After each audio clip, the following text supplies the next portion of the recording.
And howdy, howdy, howdy, everybody, to tonight's stream. As I mentioned on the things in the social medias and everything, we're gonna do some shiny hunting, just not too serious or anything. I'm not like gonna sit there and like run around with eggs. I'm just gonna go and battle a whole bunch of Pokemon and beef up their numbers, the battle numbers. And then about an hour, that would be 7 p.m. Central Time, be the new Thespian talk, and I believe, if I can look at my file for a moment, I believe it is, yeah, it's just under an hour 25, so it'll take up the majority of the second third, and it'll take up all the second third, and then almost half the final third, and then we'll get back to shiny hunting after the premiere. So yeah, that's the plan for tonight. Let me pop it back here. There we go. That's what I need. Get us started here. So yeah, I will say this week's Thespian talk, while it's good and I'm confident putting it out, had a little bit of weird energy. I'm not sure what caused it, but despite that, I mean, and we have off energy weeks all the time, just in general. We, not just in the show, but just everywhere else too. Off energy days, off energy weeks, that happens sometimes, so it's not a bad thing. Yeah, you can tell what I've been Masuda methoding recently too, by the way. Fucking Clefairy line. If you follow me on social media, you know that I already have a shiny Cleffa. Next is going to be Clefairy and then Clefable as they go along. Yeah, I'll have my boy out front here. At least for now. He's my boy. Alright. And I will also turn on the Wycom. That way if I decide, hey, I'm going to do some max raids, I can do that. Because you never know. Some of them could be shiny. Now, from what I understand, I didn't know about this before, but apparently the max raids are always full odds, and they're not affected by like the shiny charm, right? Shiny charm. Got a string of pearls from her. All right, pearl strings. Whee! Pearl strings to make into a pearl necklace. All right. Oh, there's one. And suddenly the music goes quiet. Okay, I see how a Whalmer can fit in there. What if it evolves in there? And just remember there's that big fuck off Wailord in the Isle of Armor. I see my destination and I must go to it.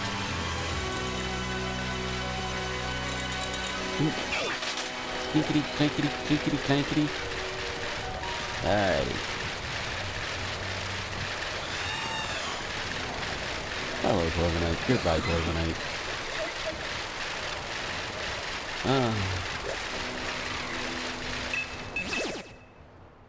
Okay, so we have a Berserker. And also, while I'm thinking about it, let me make sure I've got all of my... Yeah. Should have done that beforehand, but that's okay. Let me switch out, because we're gonna have... If we're gonna do a Berserker battle, I'm gonna have my boy Cinderace go in.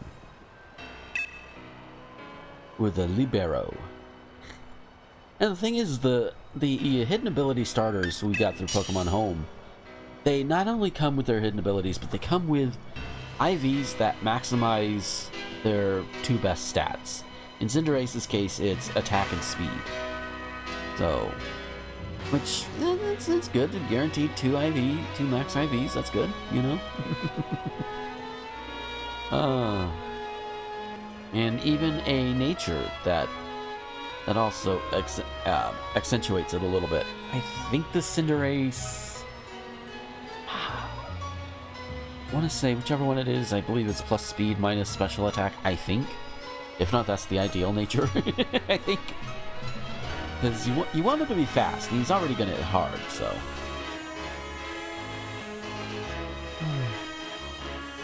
There I go, talking like I'm like a competitive player, which I've done, and I wouldn't mind doing it. It just seems it goes so fast, like all these easies, where it's like, holy shit, it's like, boom, it's signing up, and then boom, it's done. It's like, what the fuck? maybe they're just going too fast for me at this point in my life. I don't know.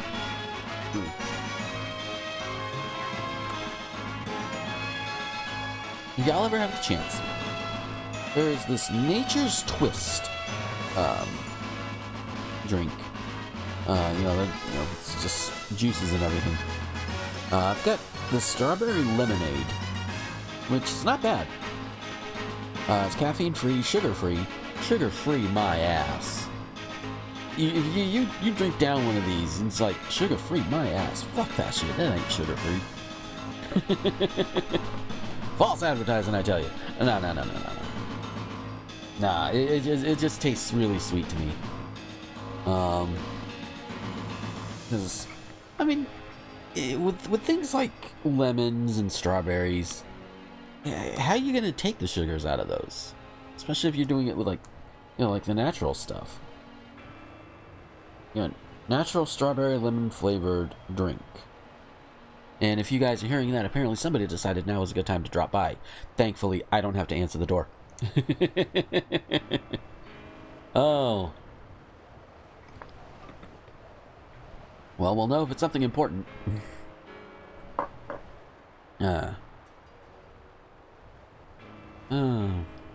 It's probably the Schwann's guy. Which, yeah. Which, that's fine, but, we don't need too terribly much. I don't think, at least. But it is not for me to worry about. Just whatever. Alright. I'm going it alone, huh? You fuckers are sending me in alone. Yeah.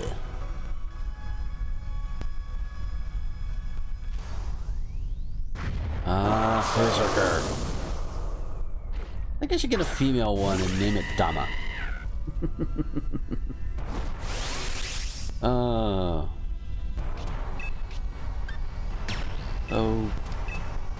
So this is gonna burn. This is gonna burn real good. Because as you know, fire melts steel.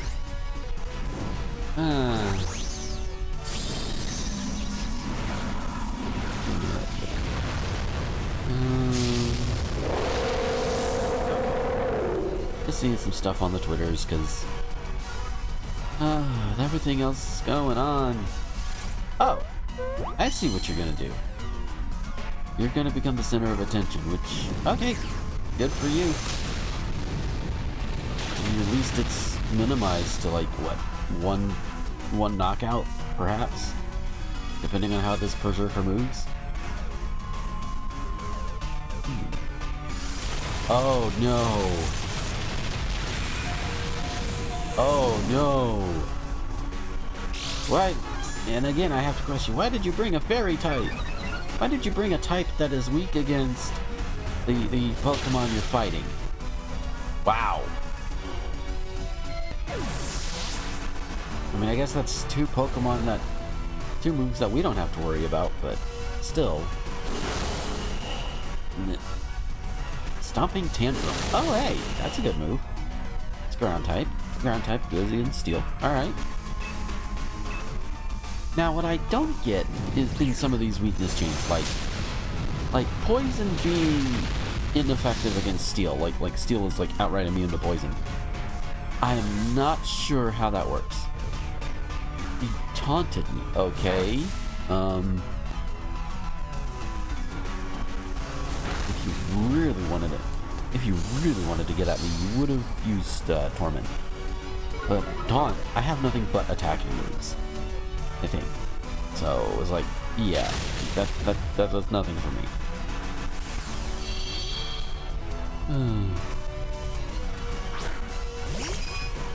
Hello, Clefairy. Welcome back. And she's gonna do it again.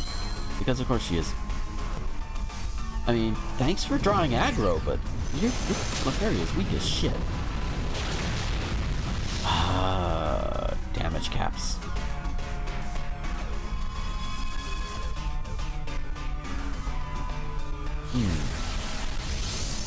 Oh, fuck you.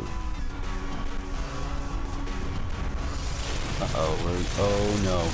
And immediately killed. Because of course. Because Clefairy is, well, it's in the name, is fairy type. And fairy is weak against steel. Which, until I, the fairy type came around and I started learning stuff around that, it's like, I didn't know that, I didn't know much about, like, fairies and the fae or whatever. But most I knew about fairies were from, like, Legend of Zelda. But then I started learning more, and it's like, oh, fairies, like the fae and all of that, are weak against iron, steel. So it makes sense now that I know. But at the time, I was like, wait, what? Why? Oh. I mean, I think most of the type effect in this chart kind of makes a little bit of sense, but like fire's weaknesses: ground, water, rock. Those make sense because those are used to put out fires. Fire melting ice or burning grass, that makes sense. Things like that there.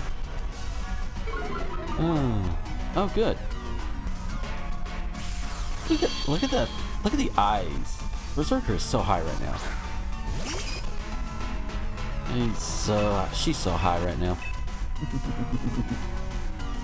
And boom. Take that to the face, and you know what? I'm gonna capture you. You are an obsession. You're my obsession. Who do you want me to be? And make you... Wait, I don't want you to sleep with me. Let's go for...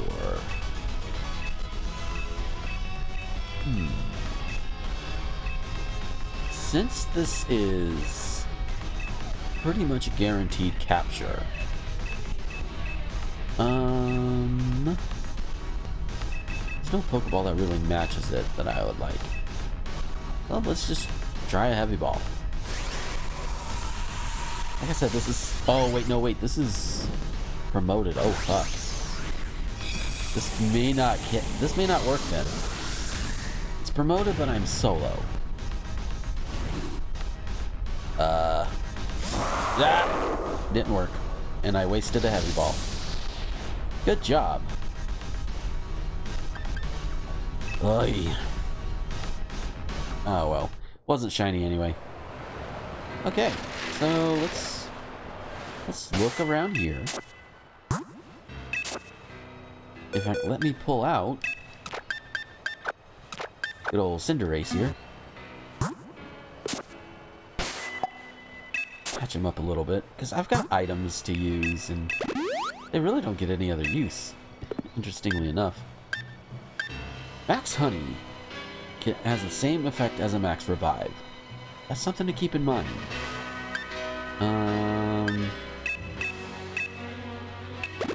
Max Ether. Alright. Hey, Snover! Hey, buddy. What's up?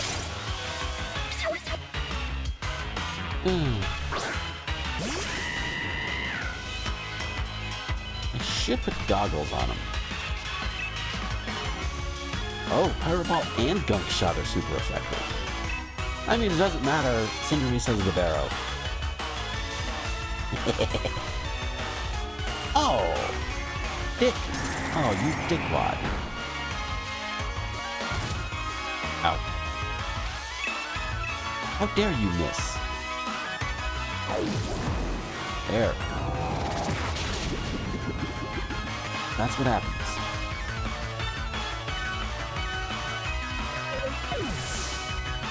And down we go. Goodbye. Alrighty. Oh, right. I wanted to put safety goggles on him real quick. If I've got them available. If not, then they're probably just on another Pokemon. But there they are. No doubt.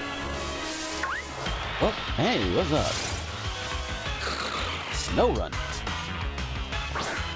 The ice type, you're looking awfully chilly. I think ice types would thrive in this environment, but apparently this one doesn't. At least not by the looks of it.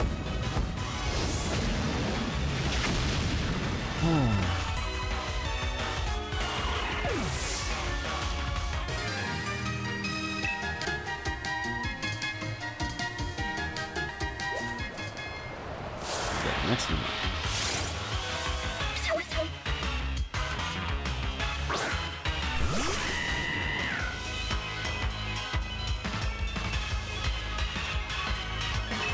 Cinderace is dozing off. No, don't be dozing off yet. Gotta kick some fire rocks into this thing's face. Look right, Snover.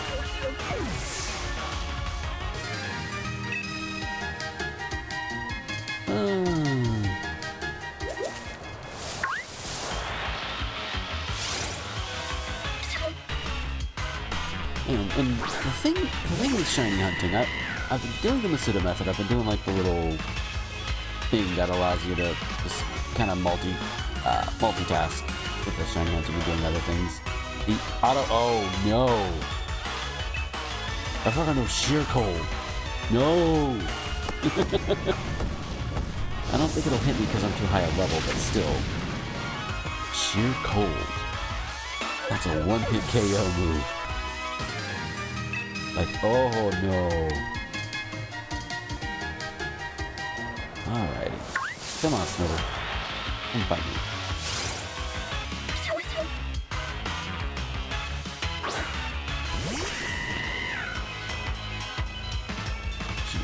Shake it. Oh hey, U-turn. I could turn it into a bug type.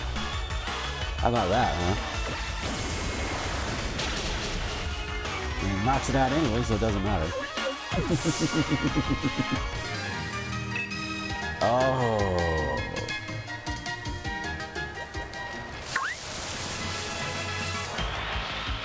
More Snover, please. Actually, there are a couple of Pokemon I could be shiny hunting that have already got their odds maxed out. That would be Squirtle and Rookidee. Like, I think after this, I'm gonna go do that. Change to a bug type and U-turn.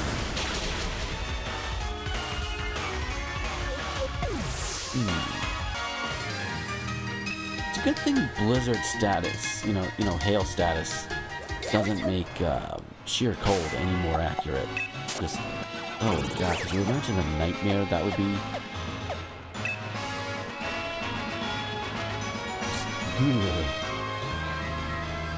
Welcome to Wedgehurst. Okay. Here we heal. You know, it's funny. This is the game I've used Pokemon Centers the least. Yeah, like, overall.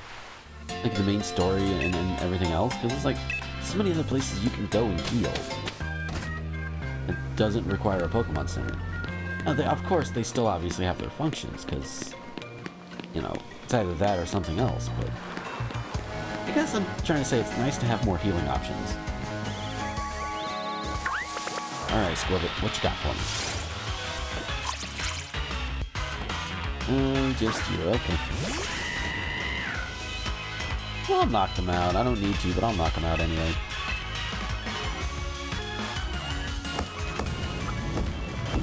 And boom.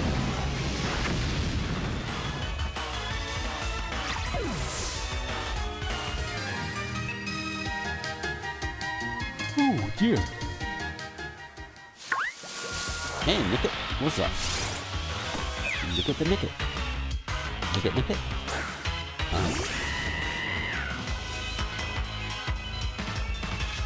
Now this one I don't have up all the way to the 500s or what have you, but it's not too bad to take out.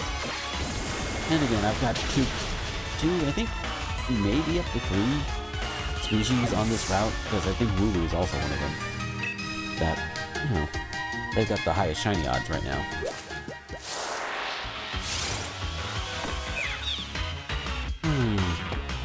And you never know, I could also just randomly run into a shiny. Like I did with that Tangela one night. It was off stream, unfortunately, but just walking around and then suddenly I said Tangela green. Oh.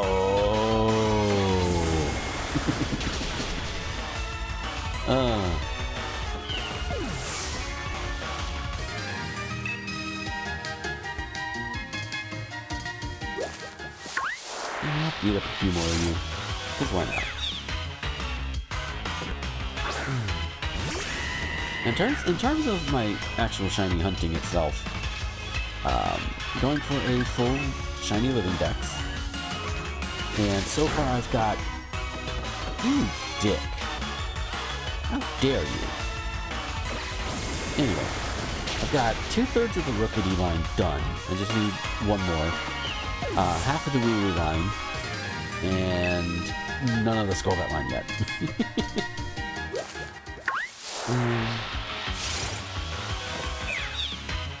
I think Caterpie are also available on this route, but I've got that line completed, so I'm not too worried about it.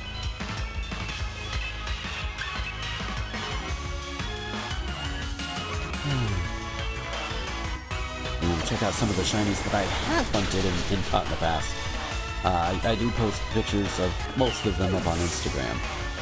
So, and that's in the link tree in the doobly-doo if you're watching this live. Hey, Squirrel, come here. You wild Squirrel.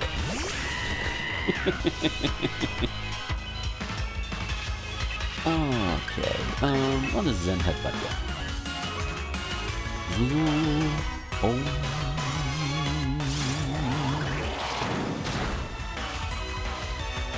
I love how it's a physical psychic move and all your Pokemon does is just stand there and sends out a thing. Physical move, by the way. It's okay.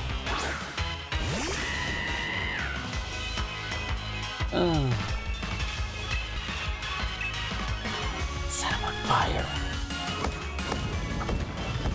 Yeah, boom.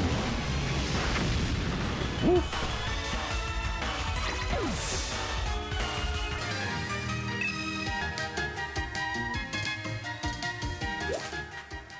Rookity.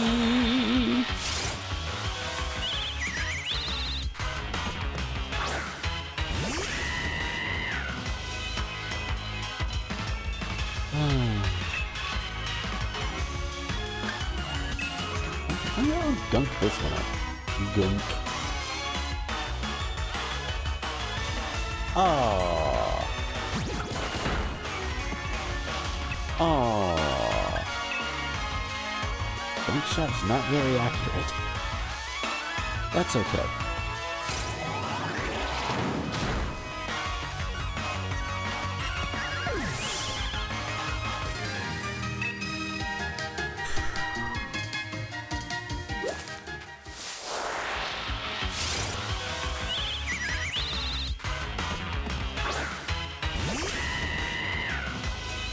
Thrilling commentary, right?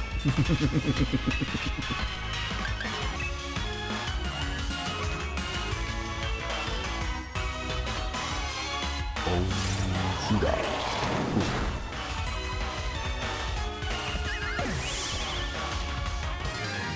Let's hope I don't make the mistake that some other shiny hunters have and just get so into the flow of it that I accidentally knock one out or run away. That would be horrible. That would be absolutely horrible. Like I think there was a streamer recently, who went in, who was shiny, I think she was shiny hunting center or something, in Heart Gold or Soul Silver or something like that. And, you know, as you do, because it's kind of full odds there, so you don't get the best odds that you can get like you can in Sword and Shield, but, you know, you get into a routine, you see the battle, and then it's like, okay, you'll run and all of that. And apparently, I guess she got so used to it that the centric shone for her, and then she ran. And it was like, oh no, oh no. But I mean, at least if you're shiny hunting like Centroid or other Pokemon that you can find multiples of in the wild, that's a little horrible. That's a little bad. I'm gonna keep on looking.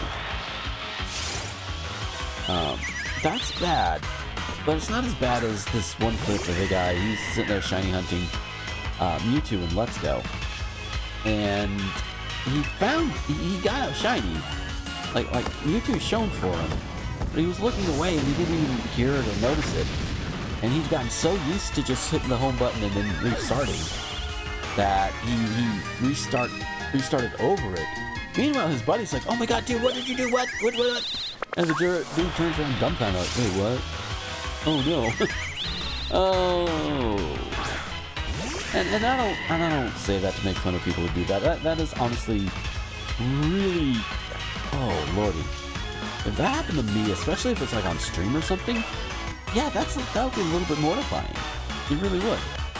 But, you know, these things happen. You know, the reactions could be funny, but the thing itself is not funny, you know? It's like a dude getting punched in the balls. The act of being punched in the balls is nowhere near fun, especially for the dude. Trust me, not fun at all. But the reactions you get from it, like the bulgy eyes, the high-pitched voice, in some instances when you're trying to play up comedy, yeah, that can be just hilarious. Similar to that.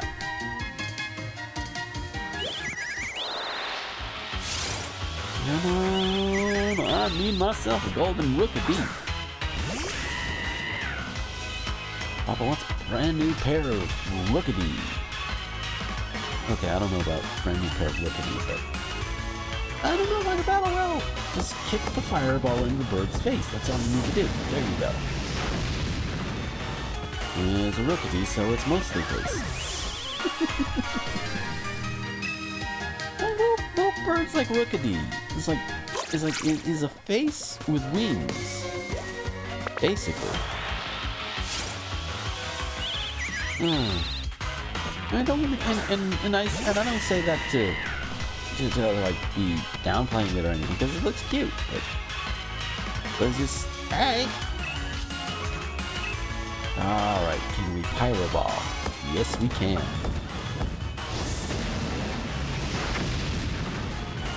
Don't I have an item that increases accuracy that Cinderace can hold? Maybe there's not one that exists. You know what? Let's find out. I said let's find out.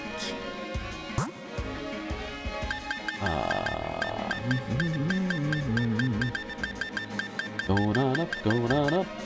Up, up, up, up. Up, up, up, up, up, up, up, up. Oh, there we go. Oh, leaves the target. Okay. Or moves after its target, so that doesn't work.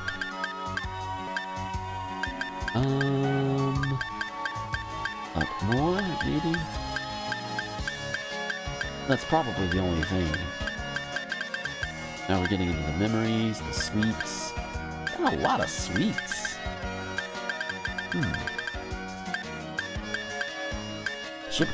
Chipped and cracked pot. for both kinds of Sinistea. All these mints, ability capsule. I have 2 of those? Cool. Feathers, proteins, and all of that shit. What is I think?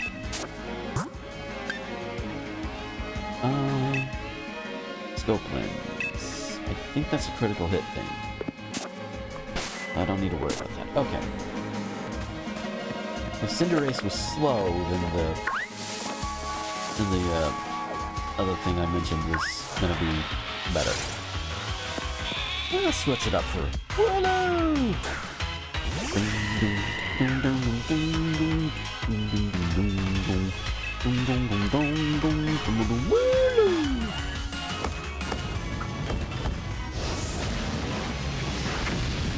I think I did the opening to a different song before going into that one, but that's okay.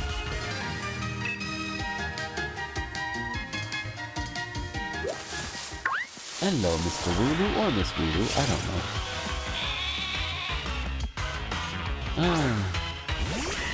I'm still floored by the fact that, and it's just dude streaming it or recording it or somehow recording it, and like his first wild encounter is a shiny Wooloo, and it's like, you lucky bastard. I have a friend, my friend Vi. Every now and then I'll like show her some shinies that I grab or whatever. And a lot of the times one of her first reactions would be call me a whore. Which, I mean, she ain't wrong, but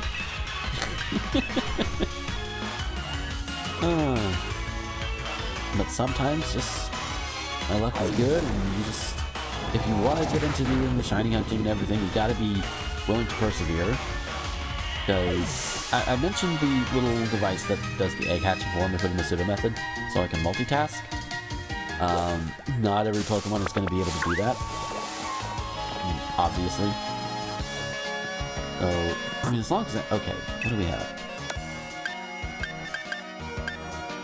Another Berserker, huh? Onyx.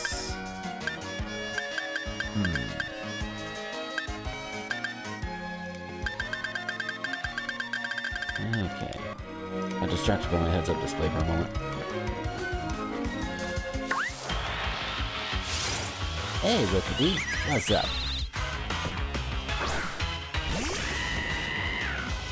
I'm just gonna go around knocking the hell out of y'all for a while. And you know, this also... The funny thing about this kind of... This method of shiny hunting, this whole knockout as many... like up to 500 Pokemon or whatever, a specific species. Excuse me. Also works very well for EV training, if you want to go that route. Me, personally, I like to save the money and use the vitamins, but sometimes you want to do it the old-fashioned way, and that's perfectly valid. You know, there is no one proper way to EV train as long as it's legal, like game legal.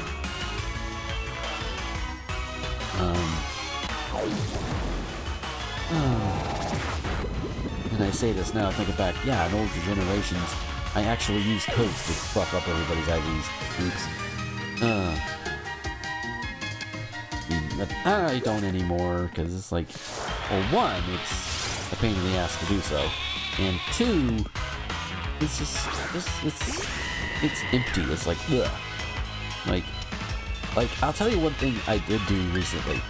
I was wanting to try out the Q-Charm glitch in my copy, I think it was Soul Silver, that I was doing this with. And one of the ways you can set it up to, you have to set up to find out how compatible it is, you have to have another shiny besides the shiny Gyarados you get. So, I ain't about to do shiny hunting in Gen 4 just to try and do the Q-Charm glitch. No. Which, and say what you will about Q-Charm glitch, it doesn't happen to everybody, it only happens to certain games. And everything has to be just right or what have you in order for it to actually work. So it's one of those things where it's like it's a rare enough thing that happens. It's like I can live with it. But yeah, what I did was I had to kind of use the thing to get a shiny to work with in Gen 4. Because I didn't have any other shinies anywhere else in that generation, so I was like, yeah, we gotta do it like that. Turns out the Q-Charm glitch didn't work, but, you know, there's still that one other shiny that I grabbed, and while I am holding on to it just to have it for completion's sake, it's, you know, not as fulfilling as even the egg device, because at least the egg device, it is still doing a legit method. You're just off doing other things too. You're just having the thing do it for you. Because it's one of those things, like, I could set that up to do all of the egg hunting down in the wild area if I wanted, and then go on, like, say, Ultra Moon and SOS hunt Dunsparce. I don't know why Dunsparce, but we'll go with it. Oh, nickel.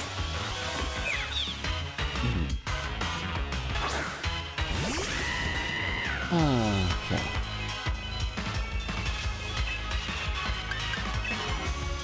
Oh, I misclicked. Oh, I get the dumbass.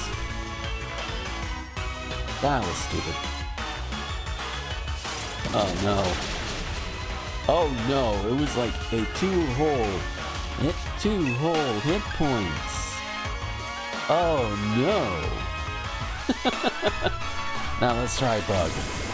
Maybe that'll work a little bit better.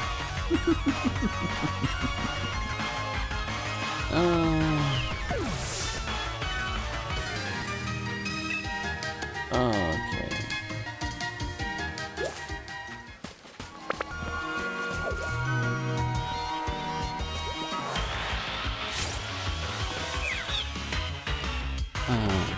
Apparently shipping wars. Yeah, just...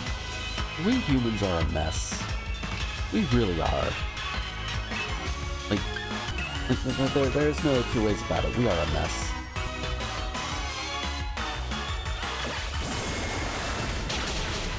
You turn on out of here. And down they go. Okay, Squilver, what's up? You are not shiny. Oi.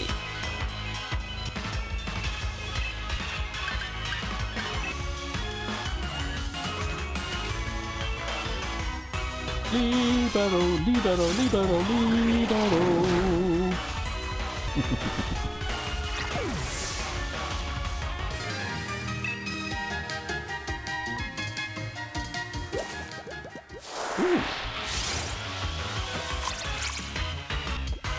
Get some watts from this one. Not a lot, but not a lot of watts, but some watts. Headbutting it with your four-headed mind powers. Speaking of mind powers, I've heard that the new Dune movie is likely going to be pushed back to 2021, obvious reasons. But in addition to that, there's going to be a new Dune prequel trilogy. Which, okay. Do I want a shiny Keldeo? Considering shiny Keldeo, whatever. Considering I don't think they've been legitimately released, I'm gonna pass on that. I'm just trying to keep myself from doing too much of, not too much, but doing the potential non-legit methods, if you will. So, like, generating Pokemon, I tend to pass on those. It is tempting, don't get me wrong, but I'll pass. Appreciate the offer, but not for me. I'll wait for Game Freak and Pokemon and all them to release a legit one.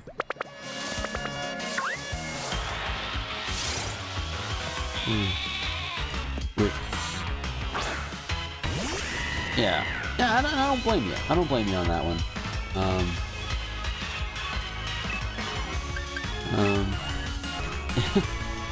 Yeah, there was actually one time I was doing some Wonder trading back before Sword and Shield released, and I ended up getting a shiny, I think a shiny Deoxys and a shiny Meloetta. Not in the same session, but just over time. It was like, okay, the shiny Deoxys could be legit, at least as legit as you can get. if you get it from Gen 3, but it was a Gen 6 Origin Pokemon, and that Deoxys is a shiny locked. And Meloetta has never been released as shiny. Oh yeah, it does look cool. Yeah. But the only reason I haven't gotten rid of both of those is because, you know, Wonder Trade. Ugh. So if I can help it, I'm not gonna get any hack ones if I can help it. Actually, I have not surprise traded or Wonder traded in a while. Who knows? I might do that at some point. Maybe off stream. Well, maybe later on in the stream. But yeah.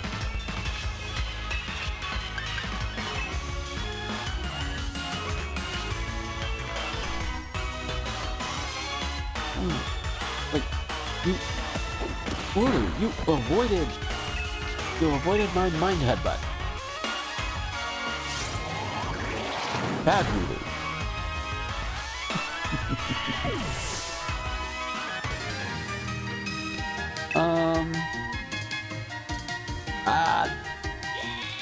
Honestly, right now, not really.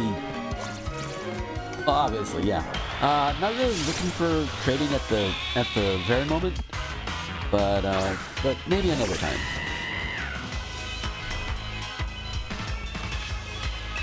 Maybe because I still got to organize some of the ones I do have. If I spend the stream organizing, that's gonna make it for kind of boring. But maybe not. But regardless, another time. I should, once things get a little bit more lively and get a little bit more going, just stream-wise, maybe I'll open up for like trading nights or what have you. But tonight is not one of those nights. Again, I appreciate the offer, but I'll pass for now.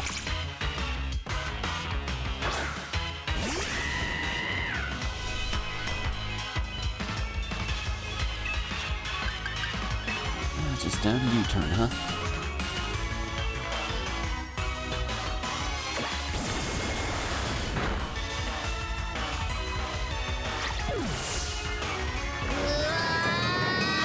Oh shit! Is it Bastard? Green Bastard? I hope I'm pronouncing that right. Thank you for the follow. Ah. Yeah. Yeah, to each their own. I mean, that's cool. Yeah.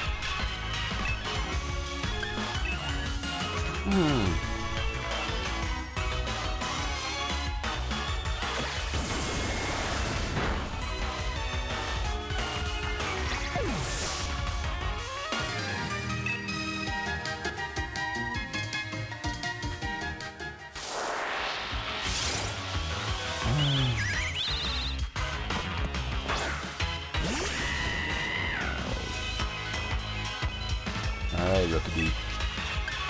He's not gonna do very much against you, but he's gonna take you out anyway.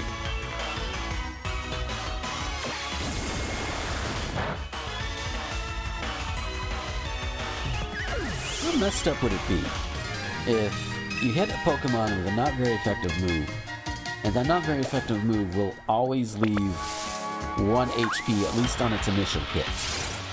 Like that would be...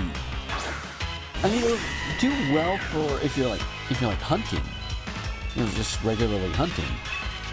But other times you just want to knock it out and get it done and over with, and it's like,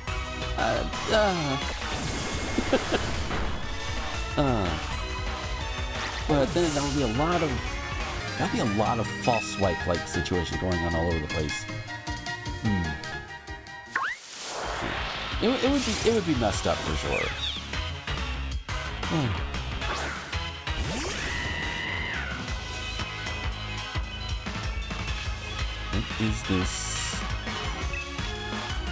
What is this I am seeing?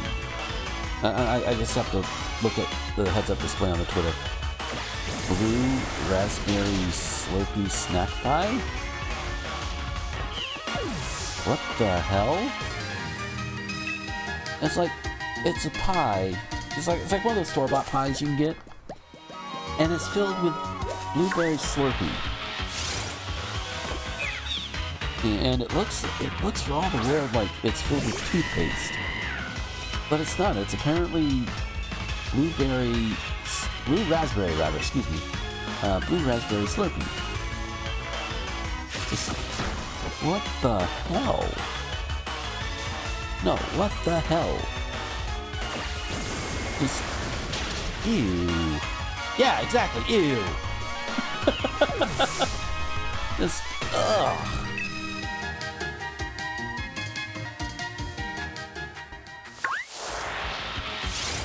Oof.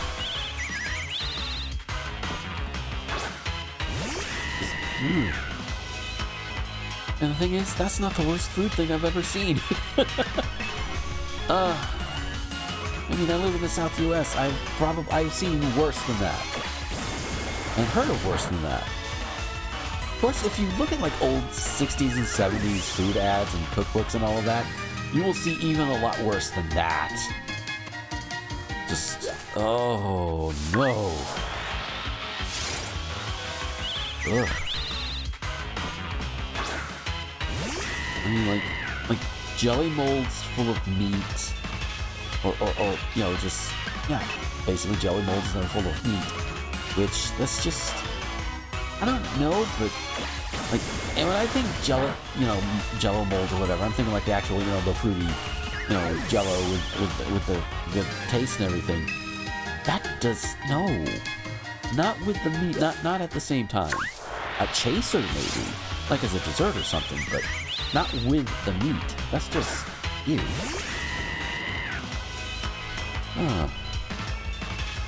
One of those, I'm pulling a lot of them out from memory, but I think there was one where it's like cheese sauce with ham and some kind of vegetable, which, okay, ham and cheese itself is alright, you know. I mean, you heat up some ham and cheese sandwiches, you have them melt, and that's fine. But then you put it on things like carrot? Or something like that? Again, my memory's a little bit fuzzy on it, but it's one of those things I seem to remember, and it's like, ooh, no. Some people would argue that would be the similar principle to like pineapple on pizza just being ew, and it's like, ah! And the whole pineapple on pizza argument, I know it's like way back long ago in comparison, but it's like, alright. So if anybody tells you pro or against pineapple on pizza, doesn't matter. Eat what you want, as long as it doesn't kill you or harm anybody else. I mean, just, it's like, you know, like pickles. I hate pickles. I think they are of Ted Devil. And I pronounce it just that way. Ted Devil. You know, and that it includes all things that are directly derived from pickles. Like relish, for example. You know, it is, no, I cannot, no. But if you like them, you know, more for you. That's the attitude we should take about things like food. It's like, if I don't like something, that's fine, that's more for you to eat. And that's a lot of the things that my girlfriend and I also have when we talk about food or whatever. Like, there'll be some foods that she loves that I hate, and vice versa. And we'll note it, and we'll say, like, yeah, more for you, right? Yeah.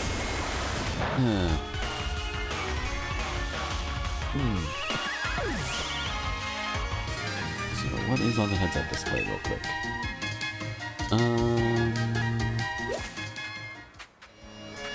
Alright. Whoop. That's what I want.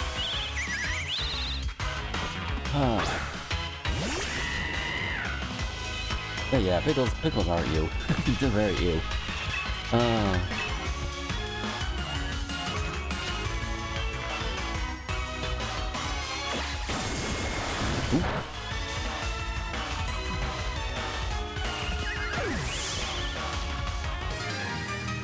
gotta say, whenever I decide to shiny hunt like this, just knocking out all the Pokemon, these early routes are great for it.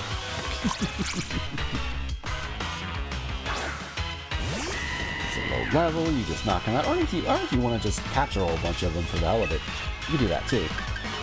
Because I think both of them will up the count, so. I mean, I prefer to just knock them out, unless they're shiny. Which, I think I've encountered 2 shinies this way. Like, directly this way. But, so far, it's just, you know, it's like any other shiny hunting, as long as tedious. And it's fine. And sometimes, you just sit here and... Oh, no, I want to do this.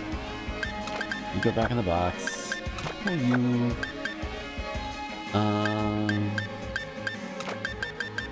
You... Yeah, I took advantage of the Zero Aura thing. Pull you out because you got your IVs. Jirachi and... As a doof Shedinja. Because I think most... I think most attacks will not hit Shedinja on this route. Most. Except for Peck. And Beat Up. I think that's the only ones that I really have to worry about, but it's a goof anyway, so I'm not too concerned.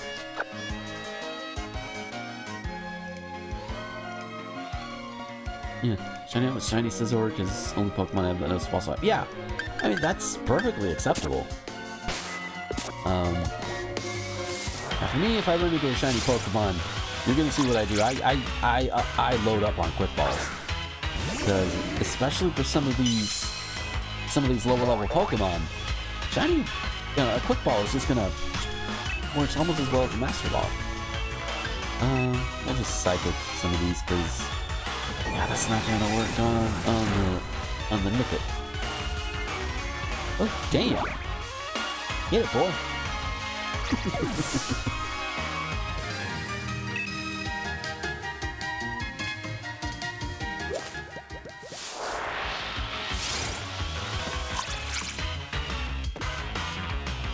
Alrighty. Umbreon, the great friend. Well, I mean, yeah.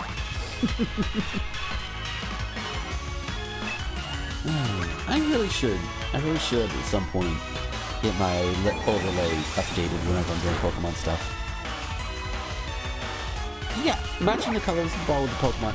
That is usually good. I usually enjoy doing that. I used to do that a lot when I was a little bit more... When I was doing like earlier generations, and I would use like game devices a little bit more, you know, and just to up the capture rate to 100%. But otherwise, I mentioned this when I found the shiny Wailord Den the other day when that was all going on, and it was like, for one, it wasn't my raid that was being hosted, and 2, you know, it was also promoted, so I didn't know how well the odds were going to be. I didn't want to chance it, so I just chucked my Master Ball at that thing. Because as it breaks out, it automatically runs, so you don't want it to run. So, but I am very pragmatic nowadays with my shiny hunting. Like, if it's in the wild, I'm chucking a Quick Ball at it. Oh, just to get it done and over with.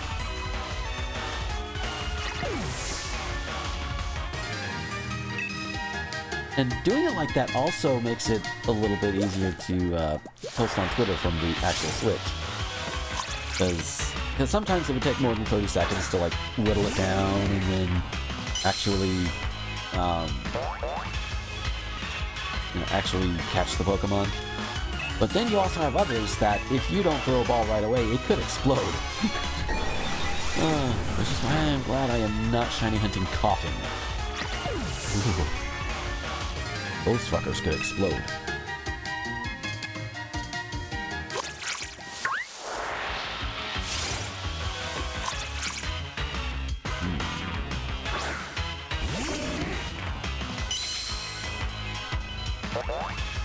One. I'm so happy.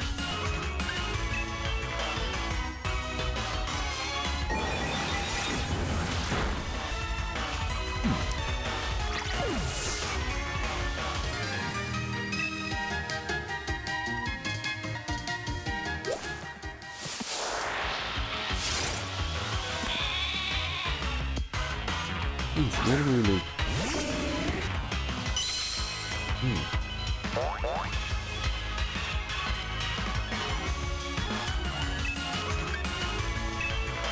Ran expects a strategy out of me, huh? Don't just psychic it to death. There's a strategy. I like how sometimes Pokemon were like, alright, I want you to come up with a good strategy. Alright. We're gonna do this Joestar secret technique. What's that? Run away! Oh, lordy.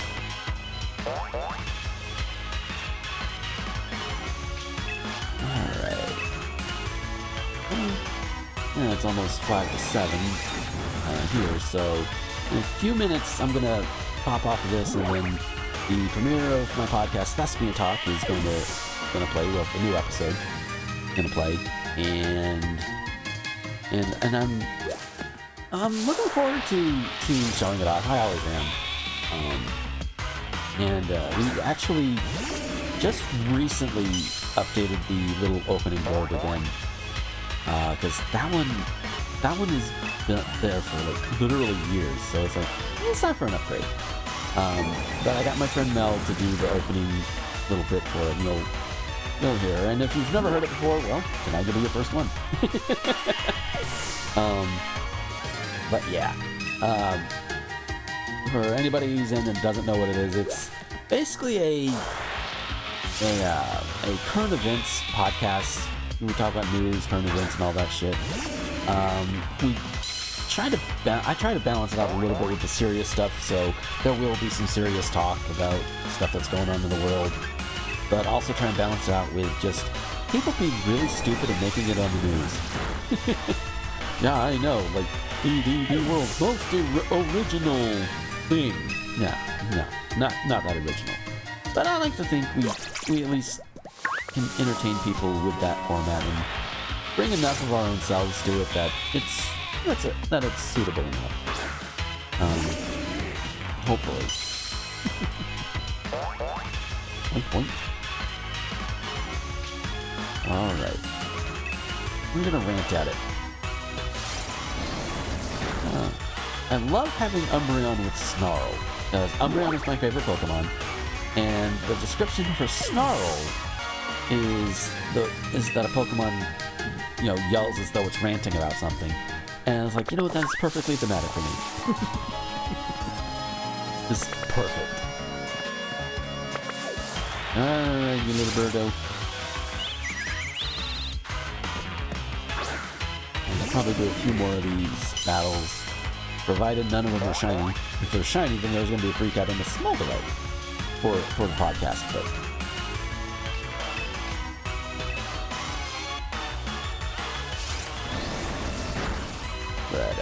yeah, my favorite shiny, you know what? Honestly, I never really thought about which shiny was my favorite. But me, probably boring answer. It's the same as my favorite Pokemon. I just like Umbreon enough. Regular, shiny. Also, one of my favorite colors is blue.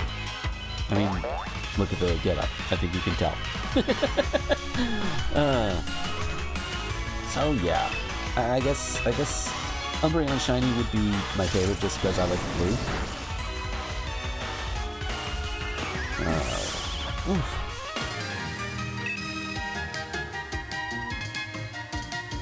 Alright, Wooloo. What you got?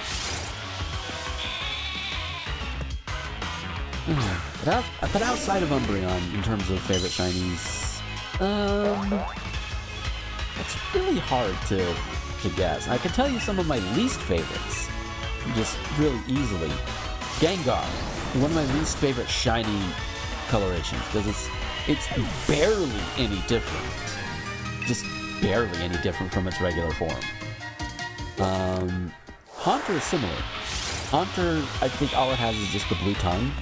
Maybe some lighter shading, but that's about it. Ghastly Ghastly at least does a little bit more with it. Vikavolt and Scizor, because they're both green. Yeah, hey, cool. Again, perfectly valid. Valid choices, man. Alright, so with that Ulu being knocked out, because I want to get this started on time, go ahead and save. And I will think. Yeah, okay, it's not running yet. Good. Oh wow, the chat stuck around. Cool. Okay, there we go. So, alright, so what's gonna happen now is, as you see the title card for Thespian Talk there, I'm going to shut up and then the show's gonna go. It runs about, I believe I mentioned earlier in the stream, it's about an hour 24, a little under an hour 25. So I hope everybody's watching enjoys it. Feel free to leave feedback. I'll have a look at it when I return, and do the voicey bits again. But yeah, so hope you guys enjoy, and I'll see you when it's done. This show contains views and opinions that may not be suitable for certain audiences. Listener discretion is strongly advised. A friendly reminder, Mary Jane edibles are not a substitute for actually paying your Lyft driver. Don't forget to tip your bartenders, you filthy fucking animals. And if you've got kinks, we've got links. Don't forget to subscribe, put on your seatbelt, and enjoy the ride.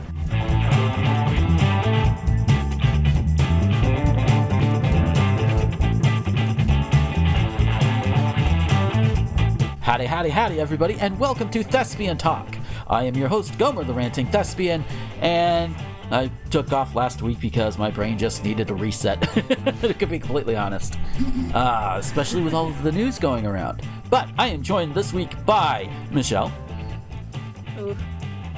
Yeah, okay. Hello. There you are. Took a moment. You had to like start the engine a couple of times. You know how sometimes you try and start a car and it's like, and you don't, or as Michael Winslow once famously did it, I don't wanna. You know, you have to give it a few tries in order to get it to want to do it. I really want a car No. that starting noise is Twist by Korn. There you go. And as you heard, that is Rosenthorn. Hi. It's a us. standard week in this. As a disturbingly buff and hung Luigi said, that's how it be on this bitch of an earth, and now you can click the thing. And now we can click the thing, because he put a thing in... Oh! That's what it was. Okay. I've seen that before. Yeah, like he said, it's buff and hung Luigi. I've seen it before. Okay. Thank you, Dan Alvedon, for reminding me of that in today's Game Grumps. Oh, lordy. So because you did that, we're going to start with you first. How was your week? How's the last couple of weeks or however long it's been since you've been on the show, Rosen?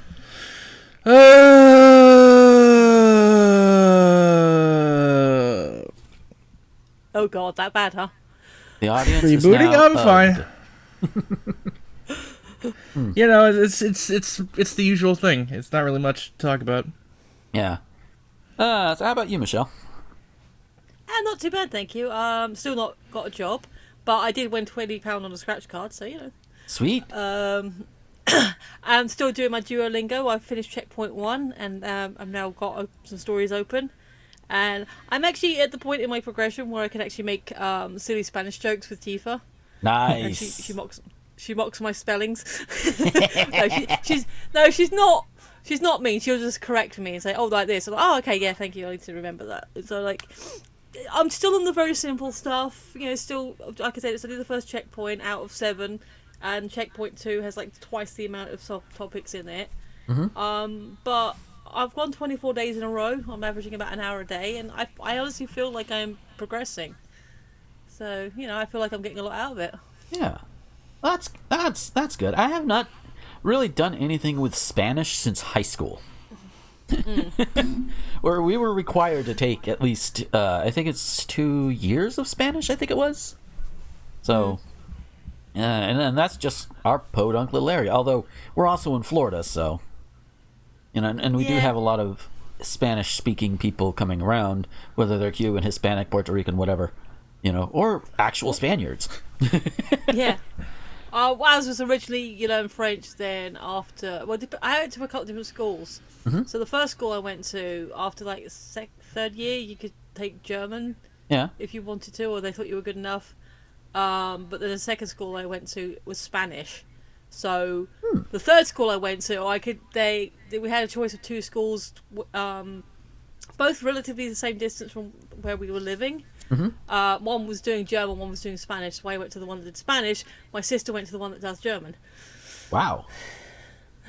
So yeah, my sister speaks some German, and my nephew speaks better German because he has Duolingo, and that's why when I thought, oh, okay, an actual real world life person that I know in the real world that is using this app and doing well on it, maybe I'll give it a poke for myself. There you go.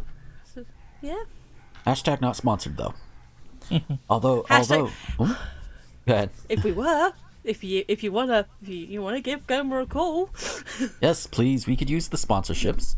Those are always needed. Money is always needed, especially in this economy. because that's where the capitalists want to put all of the effort, is to accumulate as much money as possible, as fast as possible, and they make it difficult for 99% of the people to do that. Which, speaking of fuckwads, oh my god, people are now finally waking up to the fact that the feds are trying to take over Portland. Really? Oh yeah, I have a friend in Portland. I have a friend too. In fact, you heard her at the beginning of this show. That is Mel Paradise, and she is out there, and I am very concerned for her. Well, she's not the only friend who is out there, but I point being, I am very concerned, is what I'm getting at. And while one of my friends lives kind of close to Portland, but not in Portland, Mel herself lives in downtown, which is where a lot of the shit's going down. Like, to the point to where if she opens up her window, she could smell the tear gas. Oy. Yeah, like, it's close enough that it wafts over, but not close enough to where it actually can harm her too much. Like, if you follow her on Twitter, she'll mention that the air smells spicy. Yeah. It's like, oh, no. But my friend, he shared a video of, it was a woman questioning some unmarked militia-looking guys, and saying, you know, what the hell, what are you even doing here? What are you doing here? And he posted it because he said, yeah, this is where I used to get the bus. Wow. Yeah. So he posted it saying that people got the bus because they questioned them? Am I understanding correctly? No. The location that she filmed at was where he used to get the bus from. Okay. So he's recently had to move our workspace, so. Okay, got it. See. But it's still scary. Yeah, this is good to ask questions. Very good to ask questions. Are you hearing that, mainstream reporters? If Trump says or does something extremely stupid or insane or fascist or Nazi-like or whatever, you don't let him get away with it. And you know what? I like to see reporters chase his ass down. Secret Service be damned. Chase his ass. Be the fucking paparazzi. He's probably dealt with that before. You know, I mean, he wasn't exactly a private figure beforehand. They'd be like, oh, paparazzi, oh, this feels just like the 90s. Or wherever. You know? Point is, don't let him get away with shit. And too many people have. Just as a random thought, because after you said that, I was like, hang on. In this instance, would the paparazzi actually be better at it because they're more tenacious? You know what? Let's find out. I am willing to find out. Just god damn. And right before we went to record, there's information going around that he's going to try this same shit with Chicago. Oh, it's going to be literally everywhere. Yeah. Like, yeah, especially in all of the big liberal-leaning cities. So that would be Portland, Seattle, Chicago, probably Los Angeles and San Diego. I don't know about San Diego. But, you know, and I'm not even sure about Orlando. Or maybe Miami, because there's a lot of brown people in Miami, and Trump hates brown people. So, yeah. When is some other foreign country going to come in and do like some, basically take him out. Like in any sense of the word, like he needs to be gone. He is a danger and a threat to the country and the planet. Here's a thought, and I can't believe I'm the one saying this, Mm-hmm.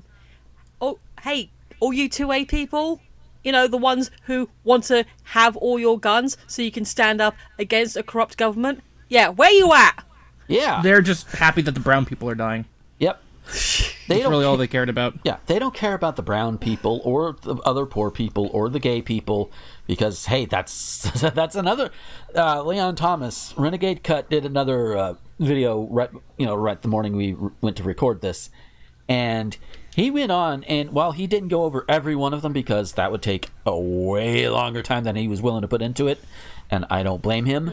But he went over a lot of the shit that's been pulled and rolled back involving like LGBT rights and protections since Trump has been elected. There are a lot. I haven't seen that one yet. Yeah. Well, it's just freshly out, so it's been like a few hours as of the recording time. So it's still fresh. Out. Yes. And I can't really say anything that won't get me arrested, so. Well, I mean, I literally said somebody should take Trump out because he is a greater threat to the entire planet. So, I mean, if I'm not getting arrested for it, you know. But yeah, just God. It's not treason if I say it. Fuck Trump up with the most vicious weapon you can think of until he's bleeding from every single orifice. And as T. Fredington like to say, then add salt and lemon juice. Guillotine every single Republican. There you go. Yeah. Yeah. That's the compromise. Yeah. Oh. And we're now seeing, more often now I'm seeing, that there are even Democrats who are like, they're still trying to play softball with the Republicans in the name of compromise because they want to protect their own purse strings too. Which is like, y'all are rich enough, you know, it's just like Republicans. You're rich enough you can take the hit. Stop it. Yeah. It's just and even if it's a money thing, let's keep this as a money thing for the moment. Wouldn't it be more profitable to have more people to be able to come and buy your products, you know, hire your services, have more people to work those services, thus to get you more money, you know, and pay them well enough to where they can go and spread the money elsewhere and thus really supercharge the economy if you want to look at it like that. The more you give people for their work, whether it's for a big corporation or for a small business, the more money they're going to have to spend other places. Like, let me okay, I'll take the job that I was doing before I got off the road, you know, truck driving. I could average anywhere from doing $800 to $1,000 a check, and it's a weekly check. So, we'll lowball it, say $800 a week. All right, and that's $3,200 a month, just on average, lowballing it. And with that $3,200, if I had been able to, I could pay rent, I could pay utilities, I could pay for food while I'm on the road. I could pay for a few things and still have money left over to put money into the pockets of, say, Nintendo, buying their games, buying stuff on the eShop, or buying stuff on Steam, you know. And not even that. I could even use it to buy stuff to maybe pimp out the truck a little bit. As much as I can. It wasn't my own, it was a company truck, but still. That would generate wealth throughout the economy. That would stimulate the economy. And if everybody is paid similarly every week, I think you probably have to do it a little bit more in certain areas, but, you know, if everybody is paid similarly, then everybody can afford everything they want or need. Thus, the economy keeps growing, the economy keeps rolling, and we're all happy. But we can't have that, apparently, because the 1% don't just want money. They want all the money. To which I say, you guys can have my money once you pry it from my cold, dead hands. I say as I have to participate in capitalism, too. Damn it. Oh, God, fucking damn it. Yeah, see, yep, it's a typical week. We talk about what fucked up bullshit the ultra capitalists are pulling now. And speaking of fucked up bullshit, Ubisoft. This is a company I don't bring up very often on the show because, interestingly enough, we don't talk too much about games on the show. But Jim Sterling has been covering Ubisoft and their more recent allegations recently.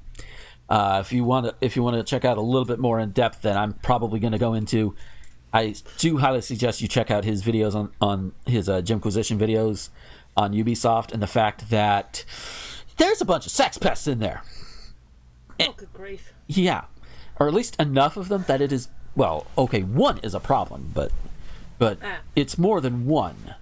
Mm-hmm. And there, from what I'm understanding, there's been a bit of a cover up. And they're not even, and as of this recording, as far as I know, they're hardly doing anything about it. It's like, if anything, and it's like, guys, come on, really? You have a sex pest. They are making your workplace more toxic. So it's like, it's. How far out are we from Me Too? I have no idea. Maybe a couple of years. But just God.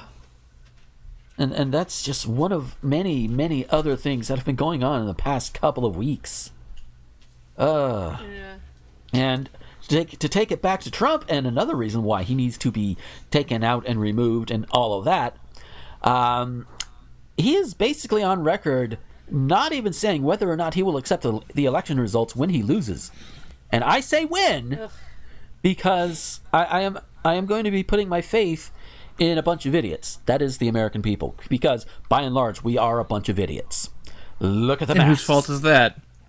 Well, there are a lot of contributions, but The main two are the government cutting education to the bone, and people like Mark Zuckerberg not putting any implementing on like what information is legitimate and blah blah blah.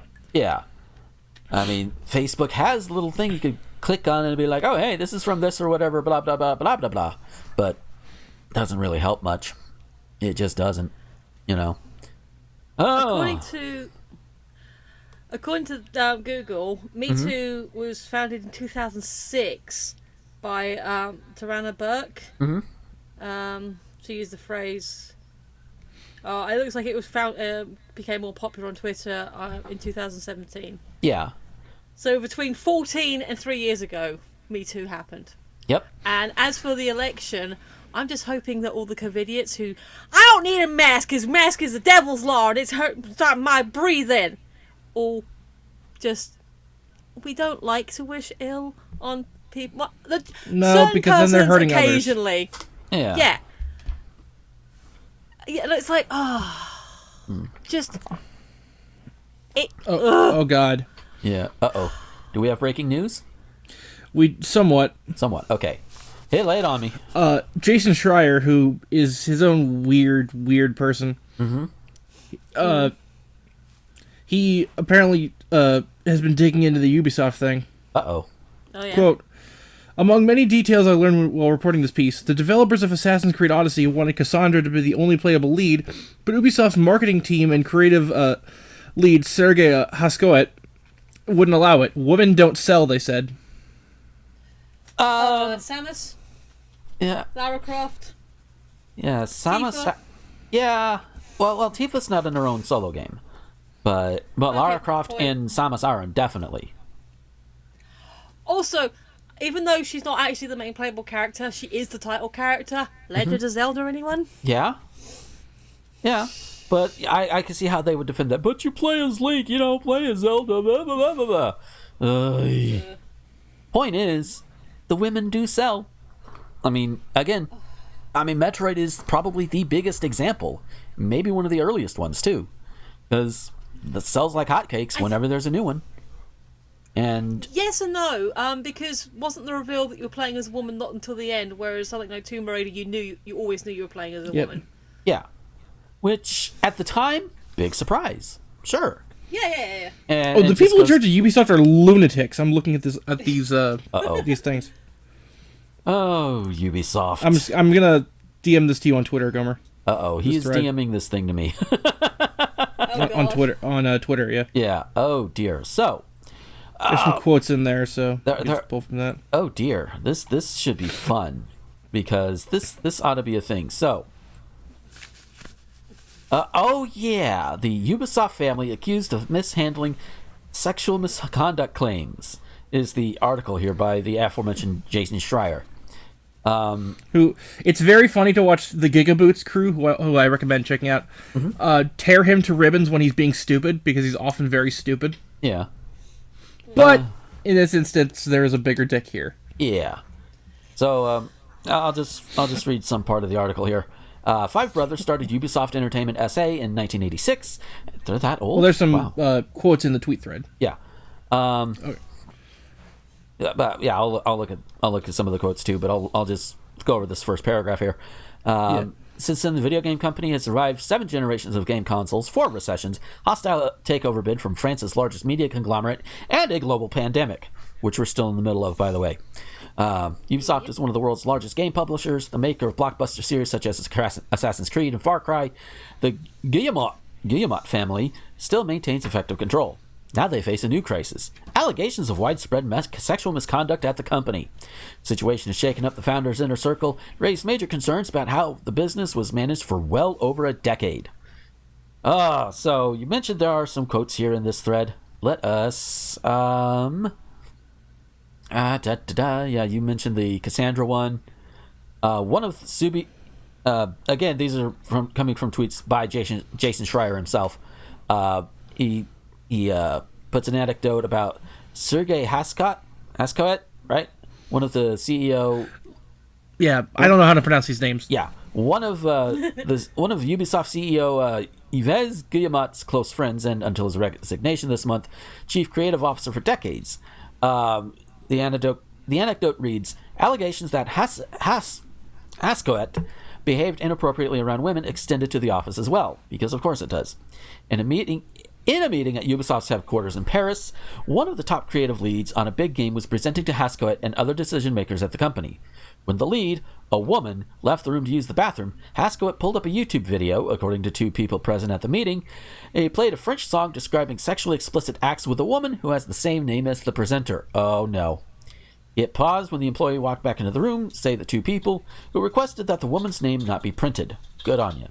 As was common in high-level meetings at Ubisoft, there was no other women present. So, I understand. Crap. Hang Yeah. on, guys, I can't hear you. Yeah. So, I understand the idea of being... Obviously, I understand the idea of being very sexually attracted to somebody. To the point to where, you might seek out things that porn or music or whatever that makes you think of that person to that degree, and that, in and of itself, as long as you keep it to yourself, it's okay, and you don't obsess over the person. That's the other thing. But what this dude pulled, no, we don't. I'm pretty sure most people don't care what you want to do to this woman. She probably doesn't care what you want to do to this woman. So you keep it private. Keep it to yourself. You don't need to be spewing that all out for everybody to read and hear and all of that. You just no. It gets worse. Oh, lordy. So another one he pulled up. Current and former employees say Haskoet enabled bad behavior by fashioning the editorial quarters into a sort of frat like the one in Animal House. Oh no. People who work in the department describe pornographic videos on computers, boozy lunches, and a chorus of inappropriate jokes. 5 workers say they reported Francois to HR at various points over the past decade, some of them multiple times, for incidents including sexual propositions and genital grabbing. One former Ubisoft employee says they wrote an email to the CEO some years ago about problems with Francois, not long after Francois was promoted. Oh, and a reply from Nibelian, quoting the article: developers routinely swapped stories of their interactions with Haskoet, who they often portrayed as eccentric or sometimes with less charitable descriptions, according to 7 current or former employees. During presentations, he would bang his head on the table, a sign that he was bored or unhappy. Wow. Yeah, he sounds like the one you want in charge. Yeah, and so they just didn't give a shit at Ubisoft, did they? No. And I do want to make something clear. Francois refers to Tommy Francois, who the paragraph was about. Yeah. So I just want to make sure that's clear. Francois, who's Francois? Tommy Francois. And also fuck Tommy Francois. But no thanks. But yeah, there's so many things wrong with it, with what he got pulled, and he got promoted. That's some bullshit. Like I said, they don't give a shit. Yeah. And again, coming from somebody who really enjoys his porn, there is a time for porn, there is a time for not porn. The time when you were working in a professional setting, not porn. You know, like I'll even swing it back to truck driving. You don't want to sit there and try and listen to porn while you're going down the road. That's just no.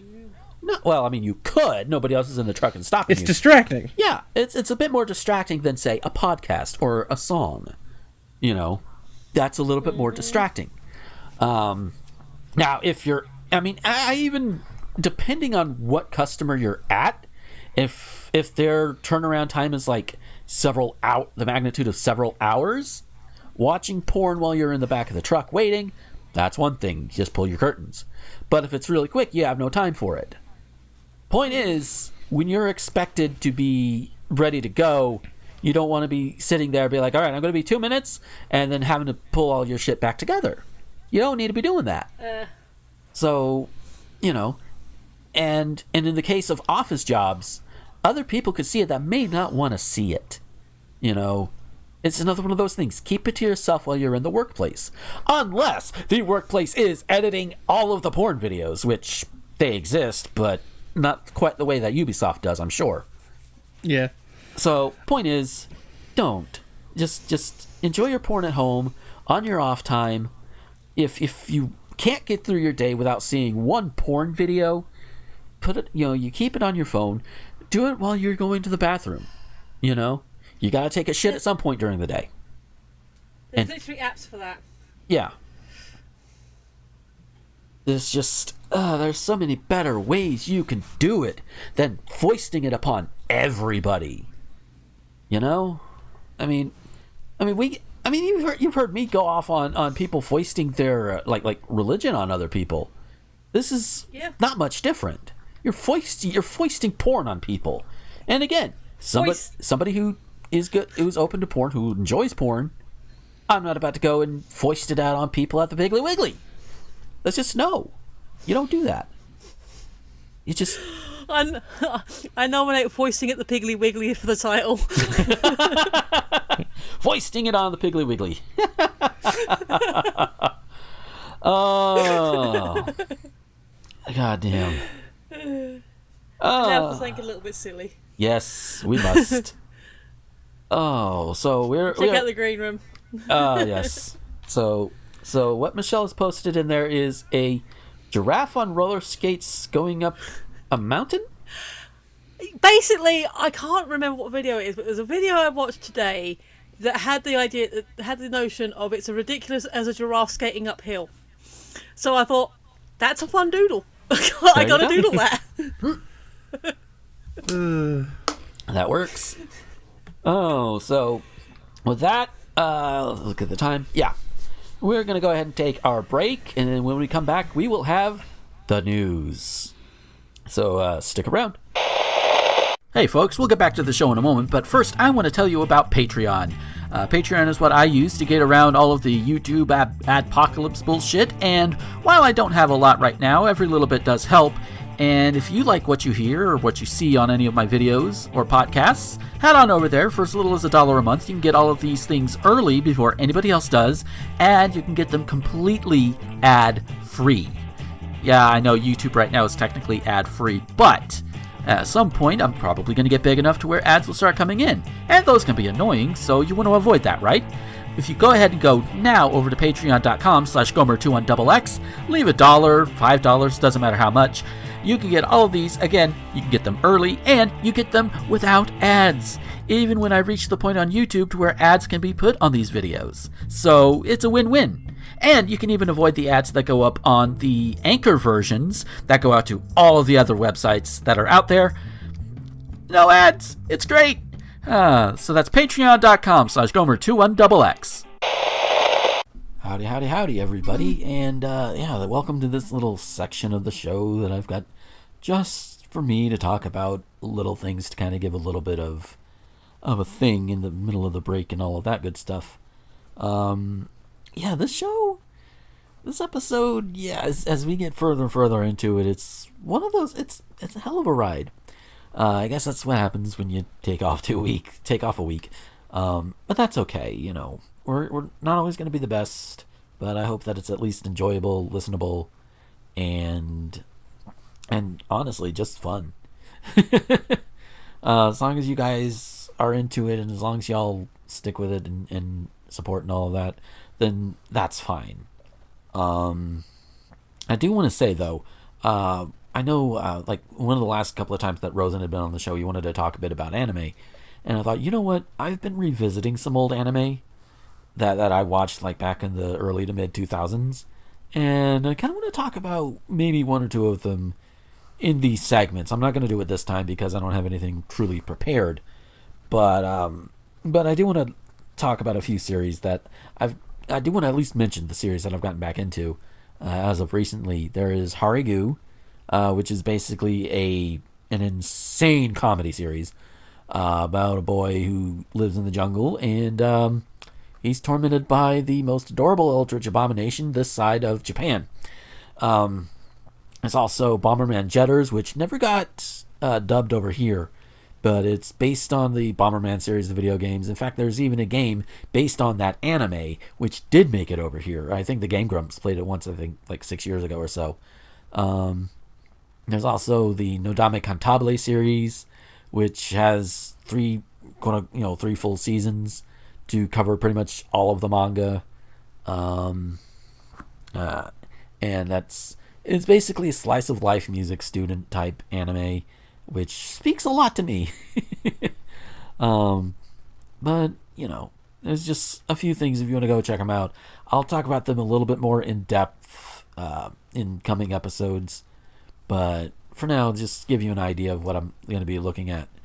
And yeah, maybe it'll get my ass back into writing like actual review content again at some point, instead of just going off the cuff like I did with some of the video game ones.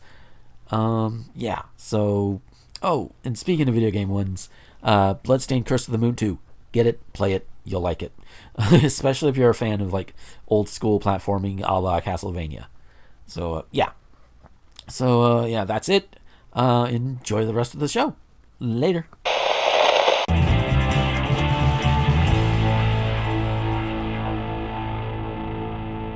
And we are back from our break. And over the break, I remembered something I wanted to kind of bring up a little bit during the first part of the show, but I was flying by the seat of my pants on that one. Normally, I try to keep some notes. I forgot to do so this week. But the news stories are fine. I've got those. I've got that file, but I just didn't have any notes for the first half. Oops.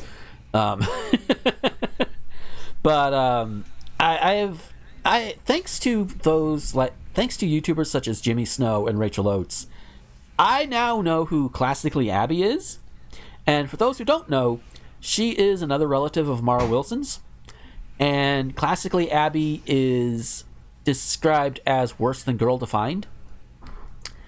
And I should also note that Classically Abby is directly related to Ben Shapiro, as in she is his sister. I just like putting the Mara Wilson connection first because that amuses me for some reason. Even though that blew my mind when I found out about her and Ben Shapiro being cousins. I was like, what? How? Yeah, I know. And I'm pretty sure Mara would be like, "Oh God, stop it!" But I'm not going to be amused for too long. But it is interesting that you could see the family traits in Abby. Like, she looks as though she definitely looks related to Ben Shapiro, like in the face. Like, oh my god, holy shit! It's like he put on a wig, and that's not to say it's necessarily a good or bad thing. It's just that's how closely they resemble each other, physically. But then you hear her talk, and she sounds like Mara Wilson. And it's like, yep, if we didn't know it before. Oh.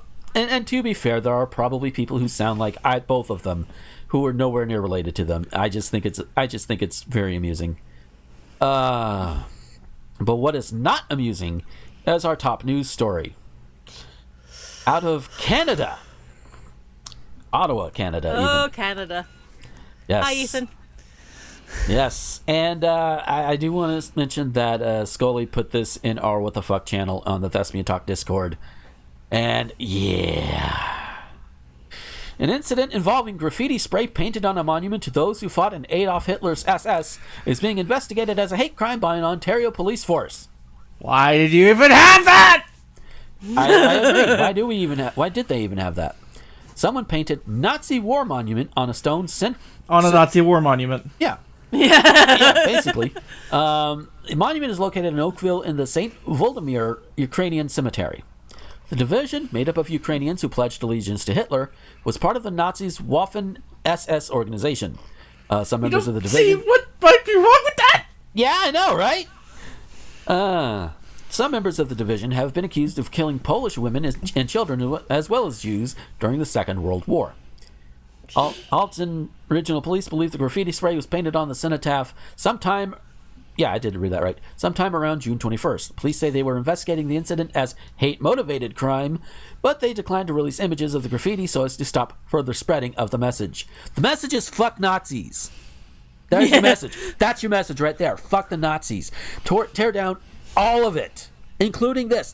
Tear it down. Germany did it. Look where they are. They're a lot better off, actually. How sad is it that we have more Nazis than Germany right now? Yeah. And somebody else in the Discord channel there, somebody did mention that what was it? I can actually look it up really quick here. Lacey wondered why the fuck Canada has a monument to the SS in the first goddamn place, because Canada was still a British Commonwealth. Canada? It used to be cool. Yeah, it is still Commonwealth. Yeah, it took part in the Commonwealth Games. The Queen's still head of state. Okay, so yeah, they're still cousins. All right. So, but as Lacey noted, they were on our side against the Nazis, Yep. And Nazis were subscribers to one of the most evil ideologies in history. Although, I do want to point out the fact, I didn't point it out in the thing because I wanted to save it for this, that a lot of the stuff that the Nazis did and engaged in, you remember those old drug PSAs where the kid's doing drugs and the father's berating him, like, where did you learn all this? Kid looks up and says, I learned it from watching you! I don't remember if I shared this, but there's a great image of someone copying off someone's test, and it's Nazi Germany copying off the U.S., but someone made it to where it's the U.S. copying off Nazi Germany copying off the U.S. Yeah, that's basically what it is. That's basically where Hitler and the Nazis. No, basically that is where he got the idea from us. Yeah, that's I was about to say that. Yeah, it's like they learned from us. They learned the wrong things from us. Oops. So it could be said that the Holocaust was caused, at least indirectly, by the United States. Just gonna let that hang there for a minute. I nervous laugh at that part, but I am pretty serious. Because if it wasn't for the U.S., I'd like to follow in my grandfather's footsteps and beat some Nazi ass. Yes, I will join you. We will go beat some Nazi ass. Hey, there are Nazis running around Portland. Let's go. It's that fucking Jay and Silent Bob Strike Back scene. How many people want to kick some ass? Yes, because lordy. So there's a lot more to the article itself, but all we really need to know is fuck that monument. It needs to come down. Just like all the Confederate monuments here in the United States. They need to come down too. They need to come down. And including all of the monuments to like George Washington and all that. If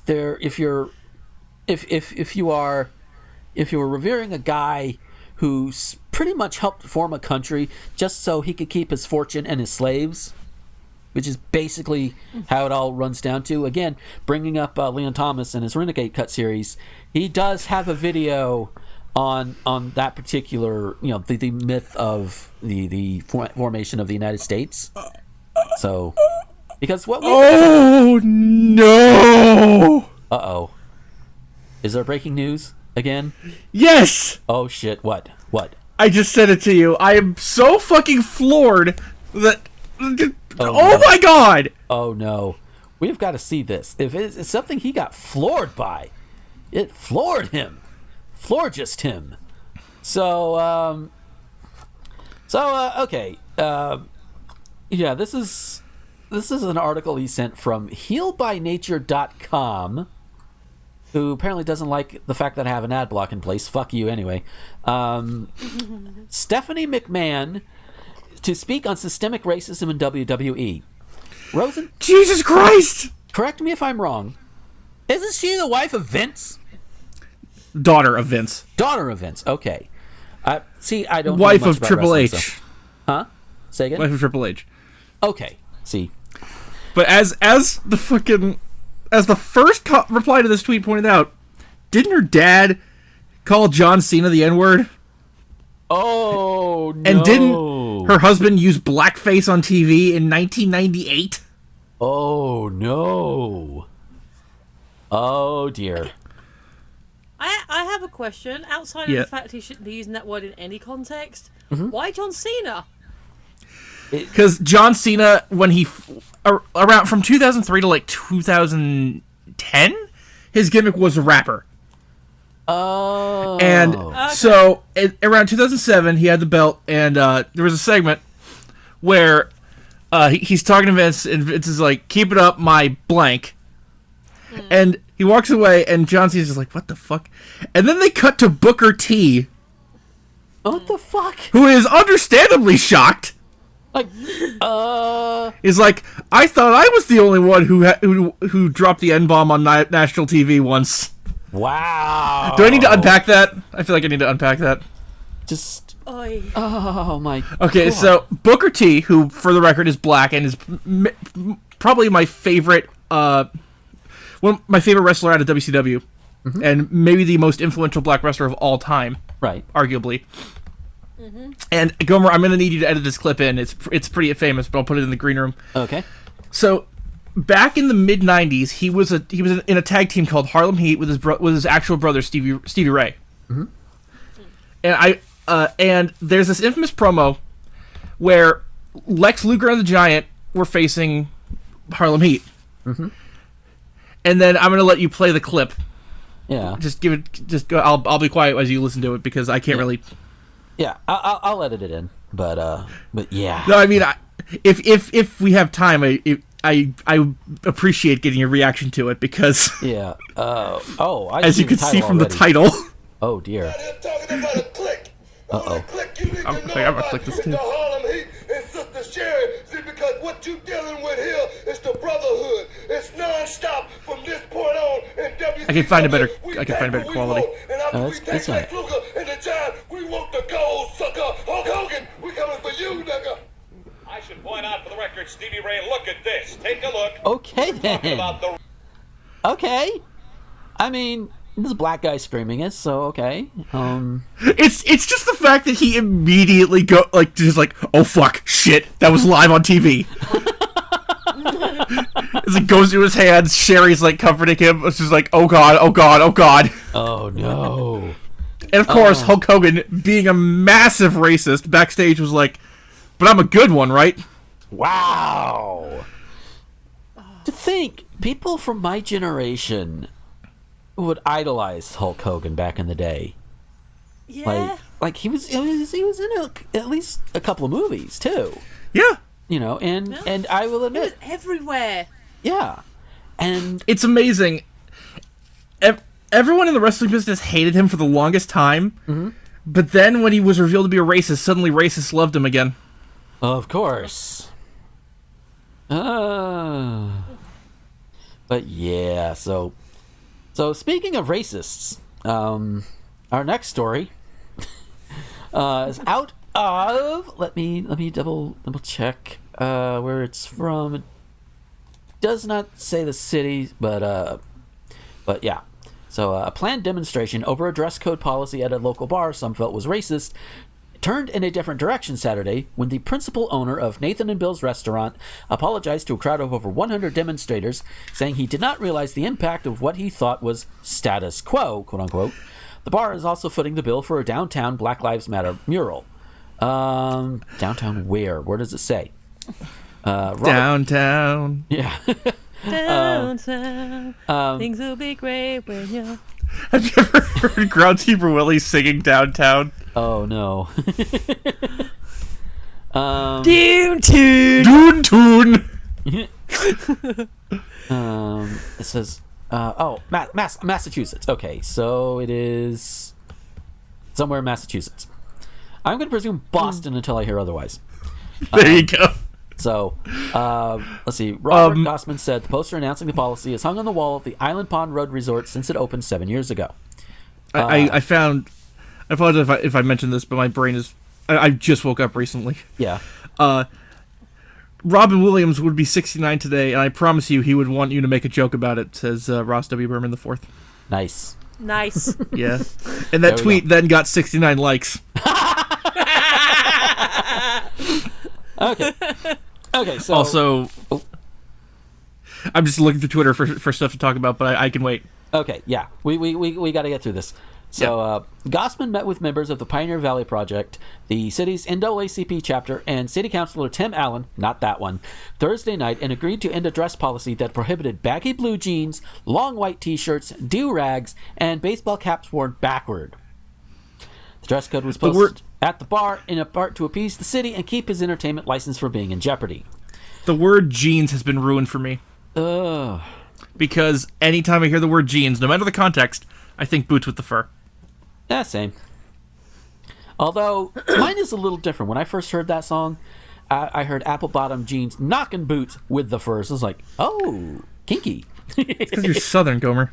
Yeah. I found the restaurant on Google Maps. It's actually in Springfield, Massachusetts. Okay, so Springfield, Massachusetts. Okay, I've been through there a couple of times. I think I have a friend who lives over there. So it was used after 10 p.m. when the kitchen closed, and the late night crowd started with a DJ, etc. He told the crowd, it was the norm in the industry. Nathan Bill's restaurant was the site of a similar demonstration in June, protesting racism and police brutality in connection with a 2015 brawl in the location's parking lot that involved 5 black men and nearly a dozen off-duty Springfield police officers. Fuck the pigs.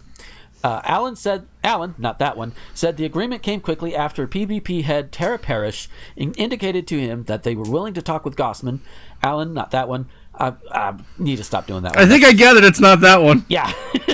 Anyways, he used his contacts to hurriedly arrange a meeting between Gossman, Parrish, Bishop, Talbert Swan, and president of the Springfield chapter of the NAACP. There it is right there. Fellow city councilors Justin Hurst and Tracy Whitfield and Cindy Matthews, OSF. The upshot of the meeting was that Gossman said he did not realize the impact of the code and removed it from the bar. I'm terribly upset with myself. I am not going to try and do a Massachusetts accent. I'm terribly upset with myself and offer my sincerest apologies for offending anyone and not being more sensitive, he said. The dress code was taken down immediately once brought to my attention on social media. Systemic racism is real and is rampant in this country. Simply following what we think is the status quo, while sometimes not intentional, is a big part of the problem. Today marks a shining example of how people of different backgrounds, experiences, and worldviews can come together for the greater good, Swan said. It exemplifies the willingness of Springfield residents to engage in difficult conversations regarding race and to take steps forward toward fostering mutual respect and understanding. Gossman has also agreed to pay the $6,500 cost for a Black Lives Matter mural planned for Court Square in the downtown area. Okay. So this guy, the principal owner dude here, Gossman, he put it up I don't know how much of it was in ignorance. I can understand if it was, but the fact is, he is now saying, hey, you know what?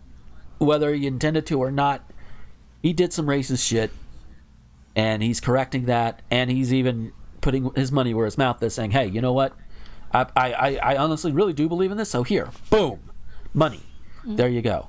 So was he intending on being racist? I don't know. But once it was pointed out, he did the thing. He corrected himself, and he made good. It's like, hey, you know what? This is my way of saying, hey, I fucked up. Here's this gone. Yeah. We don't have to worry about that. And then here's some money for Black Lives Matter mural. So yeah, Michelle, we're gonna start with you on this one. You have any extra juicy thoughts on this one? So, basically he had a dress code that excluded standard wear for the a large group of the local people. That's not good. I mean, unless you're like a more upper class restaurant where a certain minimum standard of dress code would be expected, where you wear a tie, you wear something smarter, you have a nice dress or skirt or whatever. I'm a jeans and t-shirts gal. I mean, I don't wear them baggy, and I don't have I sometimes wear a baseball cap, but usually if it's bright, not normally. Mine's a cloth cap actually, that says feminist troll. Points if you understand that reference. And yeah, so. But I see people walking down the street with the kind of baggy trousers. My reaction to seeing people walking around the street with baggy trousers on is put a bloody belt on. Just stop it. You're not impressing anybody. Yeah. But at the same time, if that's what they're actually comfortable in, if that's their aesthetic, for whatever reason they're wearing. And remembering where I live is quite multicultural, so you get white guys wearing it as often as people of colour. Yeah. So, yeah, maybe what... The restaurant's been open for 7 years. I believe in sincerity about wanting to make it up to the local community. Fair enough.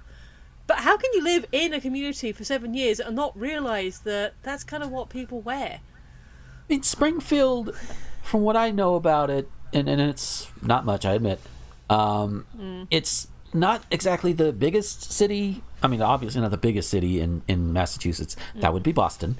But it's kind of, I want to say it's probably, and bear in mind, I haven't been over in that part of the country in literal years, but the last I checked, it's probably maybe about the same size as Casper, Wyoming, or Dothan, Alabama.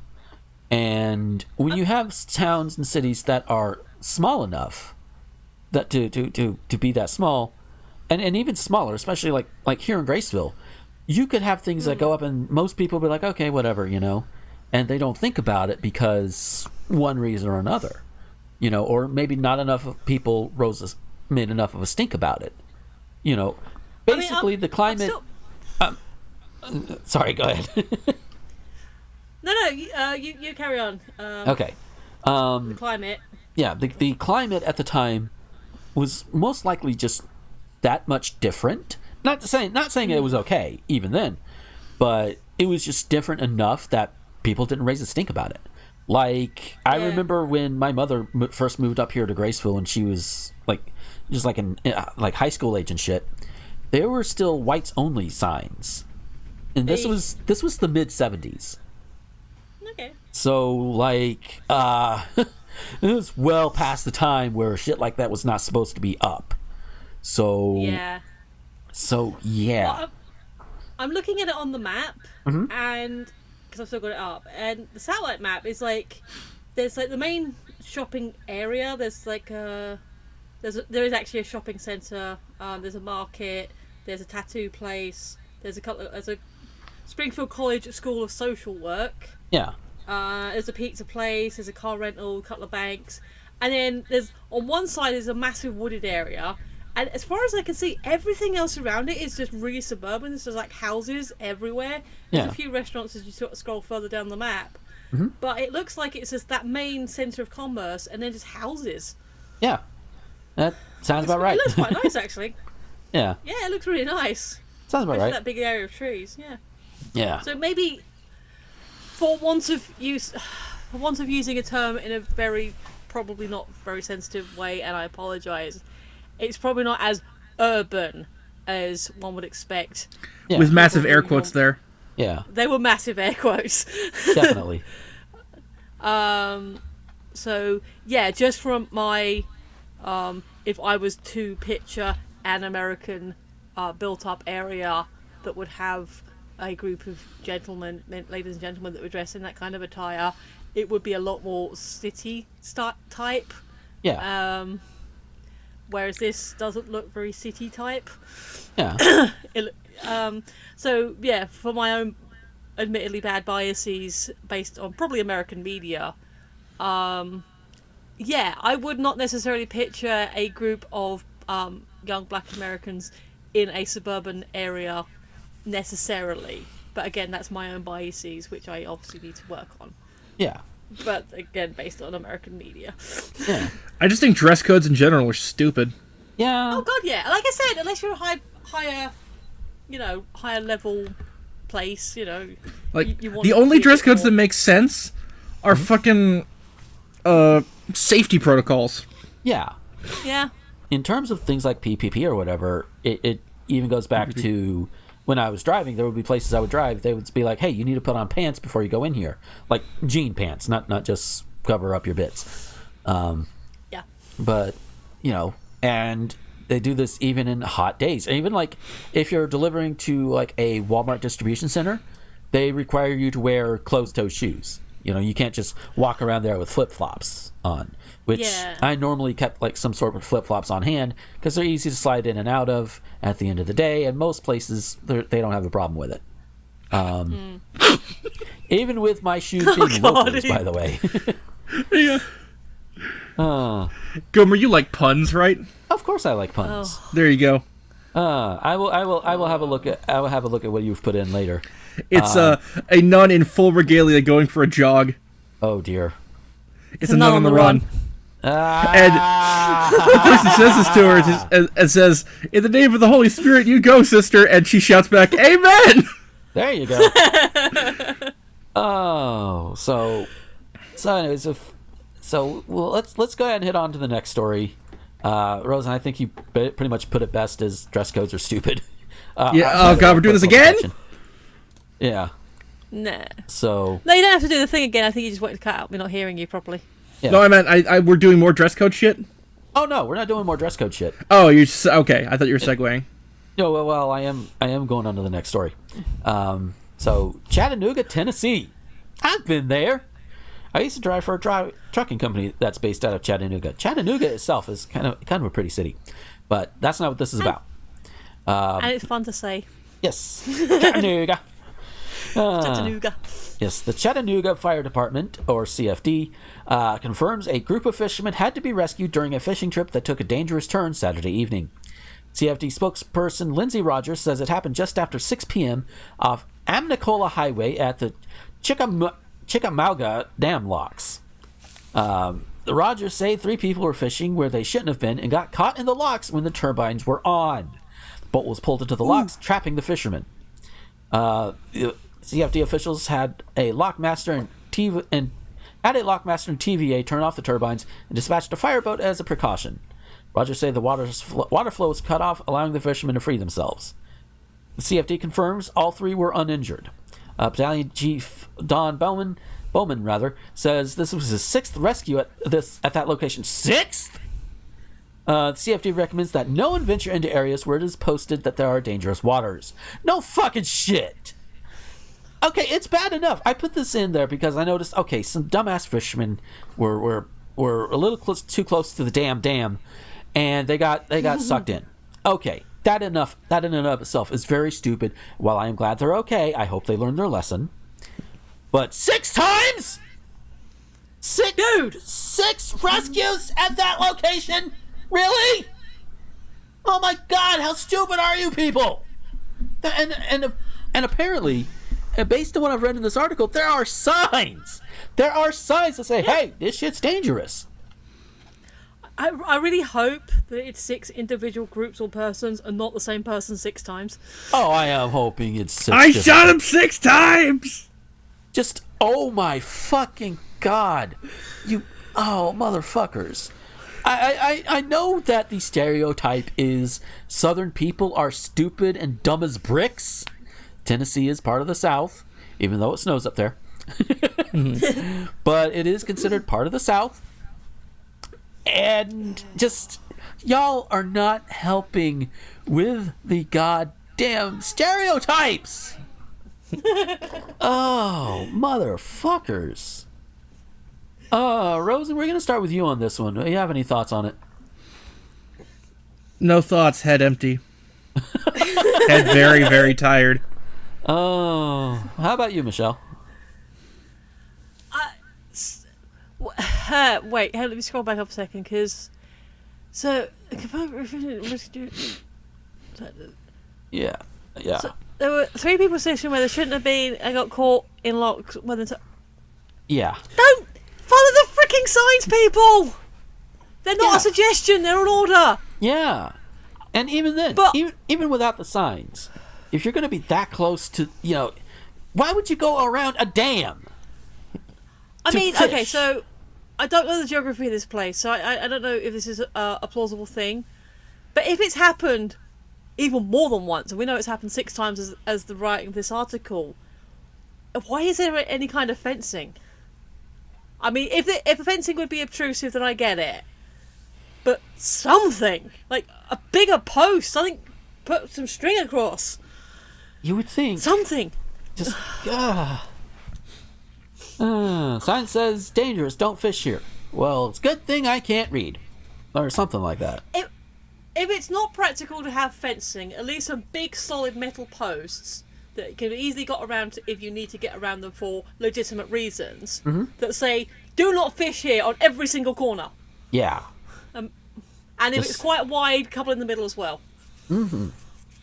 Just, So you can still get around, but you got the postings. yeah. Aye. So- Yes.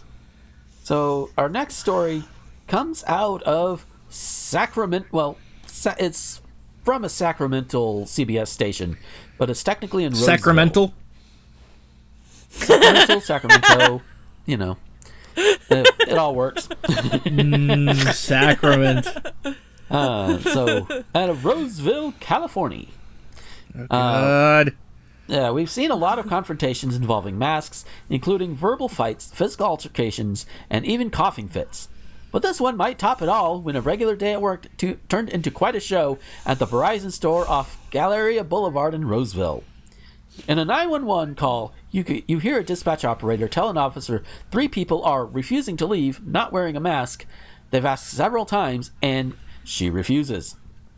About 3 minutes later, the operator tells the officer they're calling back and advising that the female is pulling down her pants and is now urinating inside the business. Ew! Absolutely not. That's totally inappropriate. We're not animals, said Michelle Davidson. I mean, technically we are, but I get what you mean. Yeah. Everyone I- sucks here. Well, hold on. Roseville police got to the scene and confirmed the incident to the local CBS affiliate. Spokesperson Rob Becerra says officers arrested the woman after finding several stolen items from a nearby Dick's Sporting Goods store in her vehicle. I don't really have much to say except that it's probably not the right way to react to it. Simply wear the mask or leave, I guess, said Kelly Berger. I'm very disappointed that we as a society chose to have this unity and let the virus divide us, said Davidson. Verizon spokesperson Heidi Flatto says the company is requiring all customers to wear masks in their stores. Flatto told the news the incident wasn't just about the company's mask policy, but it wouldn't comment further about what happened. So, there are way too many stories of people who decide, oh, I don't want to wear a mask because my freedoms or my breathings or what any other excuses that they can give out. And while there are some people that have legitimate things, and by the way, if you hear anything in the back, I actually just got something, and I'm pretty sure it is a mask from Mel. Come in while I was doing the thing, which, by the way, buy from her. Her link is in the doobly-doo. That being said, you wear your goddamn masks, And there are more and more places. In fact, just on the 20th, the day before we recorded this, Walmart even said, hey, you know what? Starting on the 20th of July, you're going to have to wear a mask.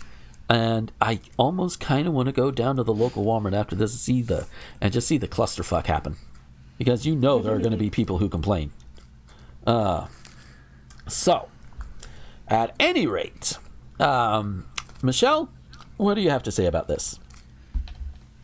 First of all, wear a damn mask. It's becoming law in the UK on Friday, 24th, for everyone to wear masks in stores. In Scotland, they've already implemented it. You can go both ways on, like, well, shouldn't we implement it straight away, or at least give people a chance to get masks? But, so your response to not being told to do a thing that you don't want to do is, 1, shout and scream, 2, shout and scream some more and refuse to leave because of your rights. As far as I understand, private business, your rights, I'm not saying they're not still covered, but as I understand, the store can make their own rules. And then 3, for profit. Yeah. Like, how is pissing in the middle of the store winning your argument? What's up? I don't even know, man. It starts with a tag team match. Uh-oh. Hi, Casey. And we have a Casey who's come in to talk about some kind of tag team thing or something. Well, good news, honey. It's the only non-title, or it's the only tag team match that isn't just a 2-on-2 team. She's taking notes of the podcast. Yeah, and I do also want to mention. I mentioned I was opening a thing from Mel as we were doing this because I was assuming she'd sent me a mask. No, she sent me a little bunny spooks charm necklace thing. Oh, it is adorable. So It was, cute. wear a mask or I get to kick you in the genitals. There you go. I have seen those, and I'm sure a few of them have turned up in the virus room on Rosen server. Basically, and I've seen a few on Twitter as well, so I'm confused which way I've seen when. But it's along the lines of, okay, you can not wear a mask, and then we can just it's your choice not to wear a mask, and we can make it the choice of our servers not to spit in your food or not to do something interfere with the products that you're buying or interacting with. We could choose to let our surgeons not scrub in when you have your operations. You know, it's just this whole thing of like, yeah, it is your choice, and we're going to make it the choice of our servers or our staff not to serve you or not to be polite to you, or, you know, to use words that they wouldn't normally use in public service industries, you know, because it's your choice not to wear the mask, absolutely, and it's their choice how they choose to address you. Yep. You know, we're not going to punish them for, and it's variations on a theme, and like I've seen a few different like of those types of signs and memes. But essentially, you can choose not to wear a mask, and we can choose to tell you to F off. What it boils down to. Yeah, because that's the thing. You know, and I've said it before. I'm probably going to say it again even after this. When it comes to your freedoms or whatever, you know, my freedom to do this and my freedom to do that. Yeah, you have the freedom to do certain things, sure.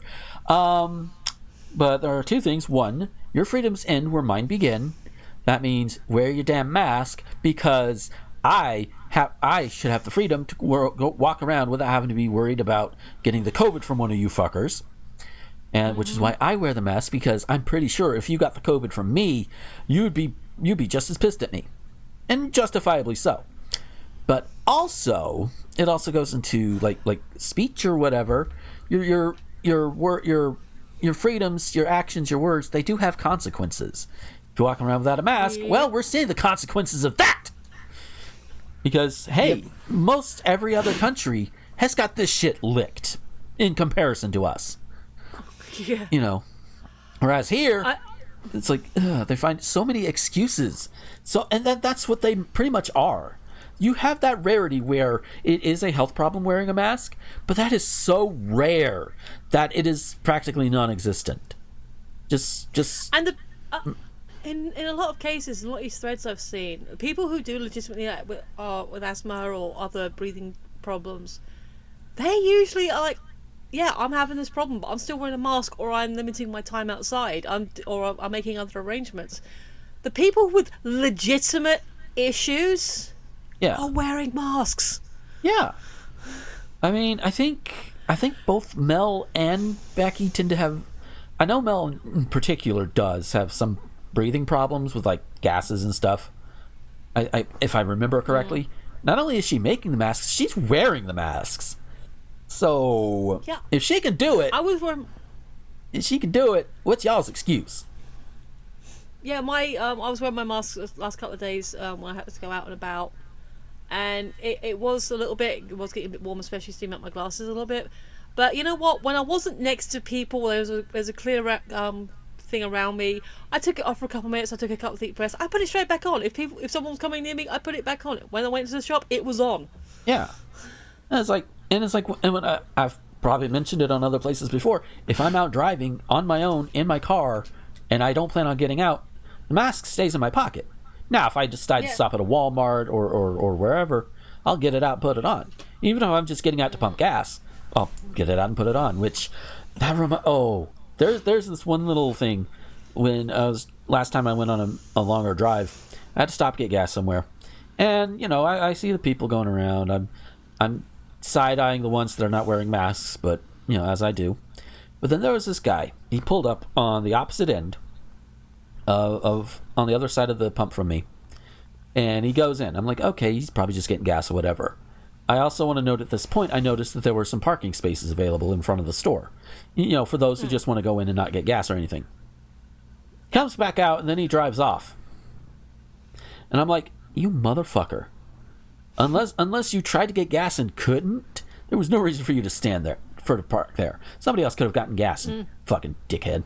But that has nothing to do with almost anything else. Rosen, you got anything you want to add to this story before we go on to our final one? I think I made my comment with the genital cooking. Okay. I have a thing that I want to say, because you said the next story is kind of lighthearted, so I want to say this before then, because I don't want to ruin the mood. Okay, go ahead. I don't know if you guys saw it. There was a video someone posted of some cops pulling a guy out of his wheelchair and actually breaking his wheelchair. Yeah. Oh yeah, I saw that. Fuck the pigs. I've had this thing. I was like, my thing is like internet can't like. When you're a kid, you want to fly, or maybe you want to be invisible, and then as you're an adult, you're like, hey, telekinesis would be kind of handy, and I still would like telekinesis. Oh, I haven't. I'm growing older. Sorry, go ahead. I'm like, no, I want karma powers.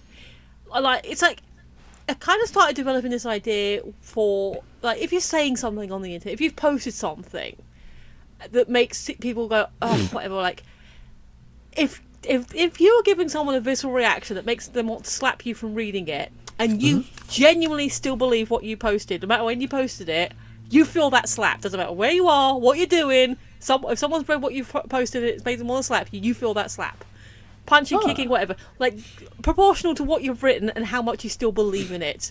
Yeah, I think that if you no longer believe in it, or you said it as a joke, then maybe you get a flick round the ear or something. But when I watched that video, my instant karma power desire changed to every single one of those cops getting ghost fucked by the biggest, longest, blackest cock you can find in the middle of the street. Just that's it. They get bent over. They're on all fours. Nobody knows what's actually happening to them. Metaphorically, that happened to Dan of Steel. There you go. And I'm sorry if you think that's a bit extreme. No, I'm just surprised it hadn't happened yet. I'm actually able to make a JoJo reference off of this one, because one of the stands in the latest part, Jojolian, is described as all of your bad karma catching up to you all at once. That's how it's described. It's like, oh shit. But yeah, I've never had that. Even when I've wanted to punch or slap someone, I've never been that visceral. That like, oh, screw you guys. No, literally, I want to see you guys getting screwed. Like, ghost fuck. Nobody knows what's actually happening to you. You're just feeling the phantom dick. Yeah. In the middle of the street. And I apologise if you think that's extreme, but that was how I felt in that moment. Yeah. So our last news story is local I have an to me. update, actually. Oh, you have an update. Sorry? Let's do the update To first. it's brief. It was to the Ubisoft thing. It was pointed out we missed a big, two big franchises with female-centric leads. Oh, yeah. Horizon Zero Dawn and The Last of Us 2. Major sellers, female leads. Oh yeah, Like, some of the biggest of the past decade. there you go. So yeah, women leads, they do sell. Yes. And Now we Blood- can move on. Hell, Bloodstained Ritual of the Night. The lead is Miriam, woman. So, just not as big, but it's a game. Got a female lead, and Yeah.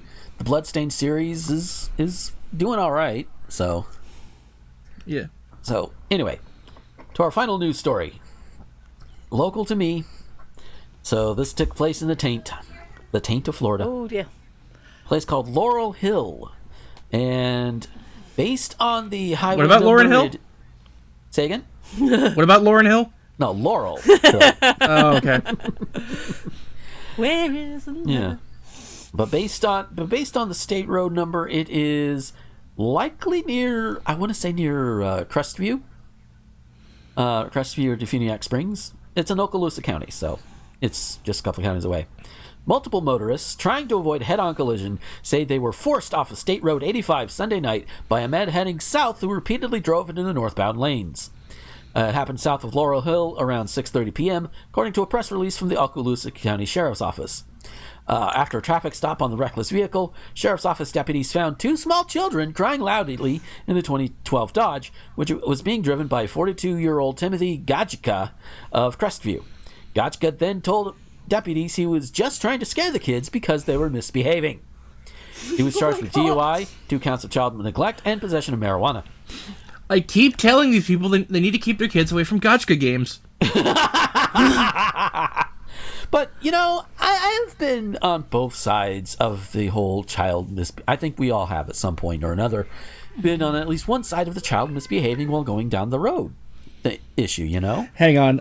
I need, as you're Casey is scaring me. I need to make sure she's okay. Okay. Oh. But, yes, so... I've been on both ends of it. I know what it's like to be the kid that misbehaves and has to be scolded. And I know how it feels to have to scold the kids if they're misbehaving. Not once did I decide that, hey, driving 60-something fuck-off miles an hour down the wrong side of the highway was a good idea. Maybe jerking the car a little bit, and even then, that's a little reckless. But, that's about it. And would I do that now? Probably not. I'd probably put on something and turn it up very loud and probably make them feel like their ears were just Black Sabbath concert is basically what I'm thinking of. But at no point is it okay to do something like this. I mean, I understand kids misbehaving, fine. You gotta do something to let them know this shit ain't gonna fly. But neither is going on the wrong side of the road, especially while you're drunk, you idiot. Because it's like, don't drink and drive, kids and adults and Don't everybody. drink and drive with kids. Yeah, I don't care if you're with kids, without kids, full of kids. It doesn't matter. Don't drink and drive. Just do not. Don't drink do when it. you're pregnant. Yeah, don't drink when you're pregnant. Because you're full of kids. No, don't do that either. Yeah. Just do not it mix. says- Go ahead. I'm sorry. No, it says child neglect. Which, okay, fair enough. But shouldn't child endangerment be in there as well? You would think so, but Also, you know you can have the fan on. I'm back. there he Hey, is. We still talking about this thing? Yes, we are still talking Yeah, about the it's guy only a shorty. who decided that we are wrong side of the road to scare the kids. Yeah, I drove on the wrong side of the road once once for like You in England? 20 seconds after not sleeping for 2 days Oh yeah.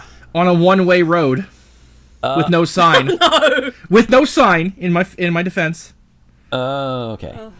Oh God. So there was one time. I was like in my mid-20s. I had met up with this girl I met through, interestingly enough, DeviantArt of all places. met up, and we were like, okay, let's just drive over to the mall that's across the highway, and it's a 4-lane highway. And where it was, I was like, there's the entrance that I was coming out of, not that we were coming out of, rather. And then the entrance to the mall is over a little bit to the right. And the barrier, the way the barrier was set up was so you could turn into the parking lot I was trying to get out of.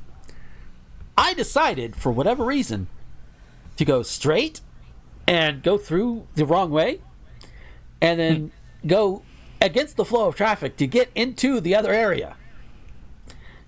And thankfully, nobody was hurt.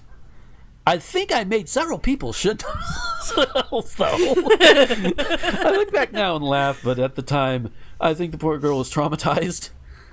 Yeah. Which, yeah, that's fair. I would be too. Go over and sending you a thing. And then I realized it, and I'm like, what the fuck is wrong with me? How long you got? Yeah, it's one of those things. Just so we'll close off. Unless some stuff you want to add. From Mike Fossey, Metallica, 1986. Here's a song called Creeping Death. It's about a plague personified and it shreds. Metallica, 1991. This one is called Enter Sandman, and it's about going to bed. Yep. But yeah, to kind of close out everything, I think we're all in agreement that this guy was just stupid. Actually, this is a whole long thread. We might be able to do like some weeks worth of material on this. I'll send you this thread. We might later, but yeah, I know. I'm just for future ideas. Yeah.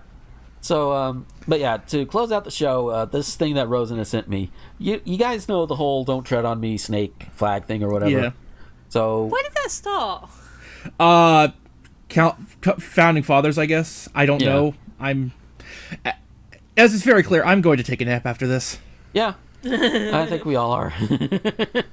But the one thing, but there's the flag there that's sent, that the regular one, and then somebody went and photoshopped it and reversed the snake, and instead of "Don't tread on me," it says "Tread on them." And the caption is, "The small government right wing watching all of their conspiracy theories come true in the streets of Portland." So yeah, because that's where they are. But anyway, with that said, we're going to go ahead and get out of here for this week. And I actually forgot a segment this week, but that's okay. We'll take care of it next week. No big deal. Because that's what happens sometimes. So Michelle, if we wanted to find you on the social media, where could we find you? I have a link tree. Sweet. hbrothers-linktree.ee/Phoenix11. PHEONIX11. Sweet. And I will make sure to update that in the doobly-doo as well. So yeah, the usual link tree, Phoenix11. And Rosen, where could we find you on the internet? Link tree is in the description, probably. Okay. Link tree is in the description, probably, and I'm going to be streaming more this week. I've got podcast recording on Thursday. I've got another Dungeons and Dragons on Saturday. Probably something on Friday. Maybe Sunday. Yeah. And speaking of D&D podcasting and streams and all of that, hey, I'm a part of that. Total Party Calamity. Yep. So Which is going up as soon as we have a logo. There we go. Do we have any idea who's doing the logo?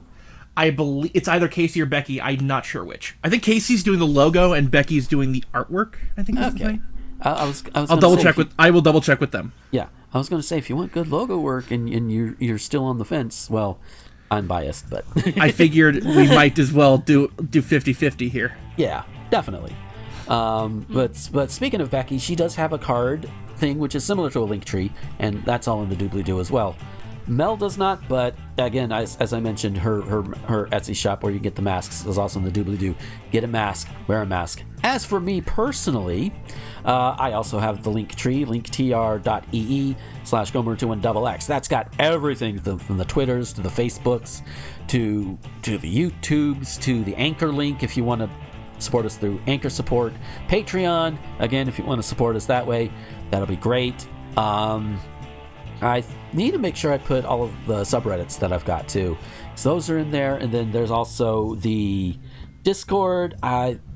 If it's not in this, I think the Thespian Talk Discord is in the doobly-doo. If it's not, and you guys want to come and join the fun, just shoot me a message. I'll send you a link. It's no big deal. Free for everybody. You don't have to be a patron to be a part of the Thespian Talk Discord, thankfully. But yeah, so that is it for this week. We shall be back next week. I should not need a week off to just do anything else. So we should be good to go next week.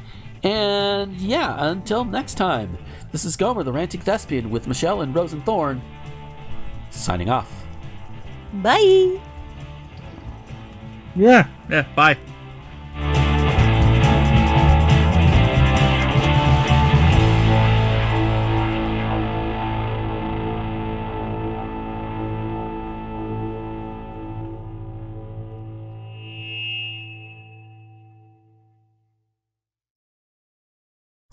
And there you go. It's the newest episode of Thespian Talk. Hope you enjoyed it. But for now, we're gonna get back to do the Pokemon stuff. I went and updated my lead card a little bit. I don't think I've shown it off on stream yet. But yeah. Here we go, and it shows 72 Pokemon, shiny Pokemon found in this game alone. The actual number of shinies that I've collected over the years is considerably more, but just in this game alone, it's only 72. Full Pokedexes.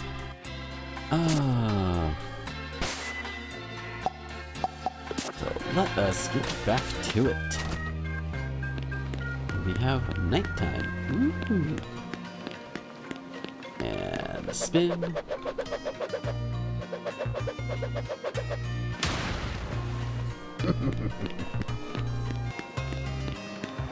Oh, Lordy.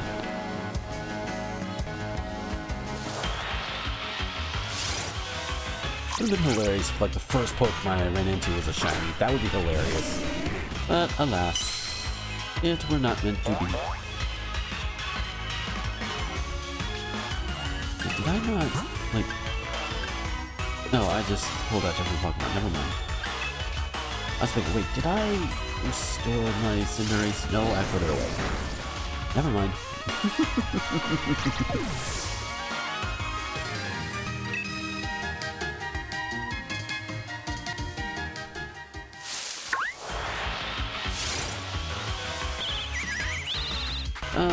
Yes. More and more shiny hunting to do with a shiny.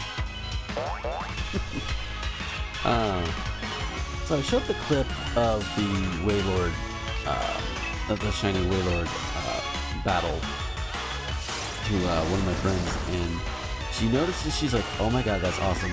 And it was a shiny on shiny, I think it was like shiny on shiny beatdown or something like that, because all of us had shiny Pokemon. Wailord was shiny. So it was like battle for the shinies. Oh yeah. Battle of the shinies even.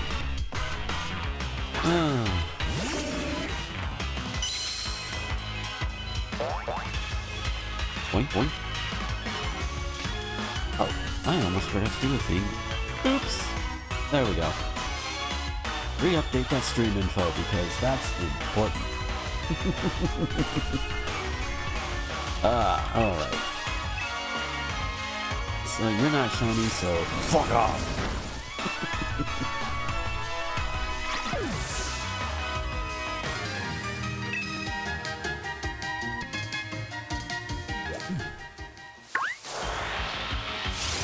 Let's see.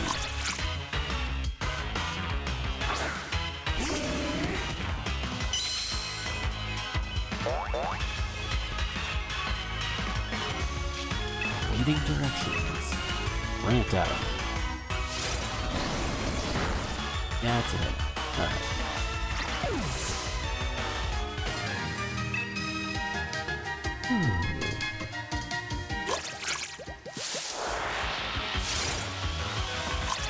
Yeah, so for those, if this is the first time in one of my streams where I play out Thespian Talk, the fun fact is I don't hear it when it's playing on you guys' end.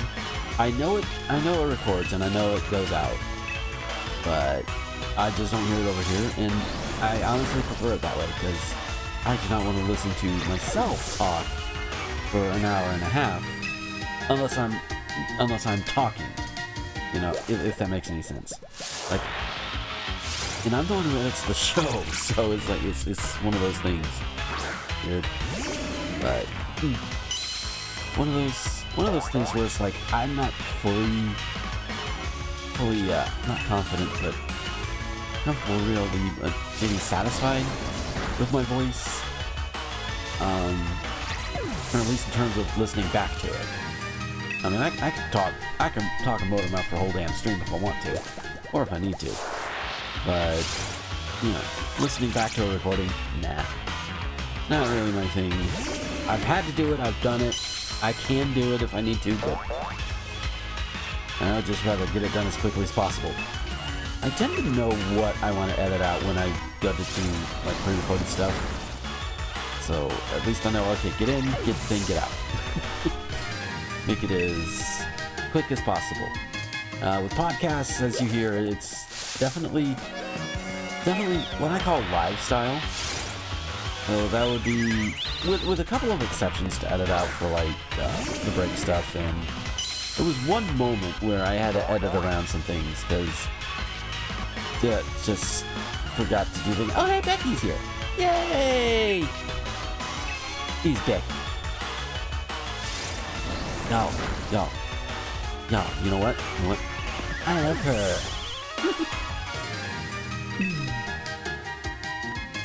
Oh yeah, gross animal trivia.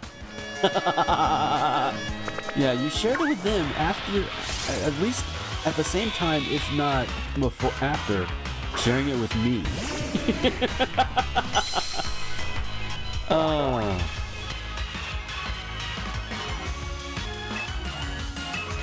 Oh dear. But yeah, animal's gonna animal, doggo's gonna doggo. But it's one of those doggo things we don't want to have happen, even though,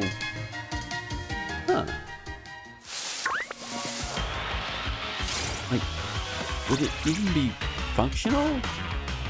Like, if, when dogs are spayed and neutered, do those bits still work? Like mechanically? I mean, like, could they still do things with those bits? That you know, I'm trying to ask if spayed and neutered dogs can fuck. Like, are they capable of it?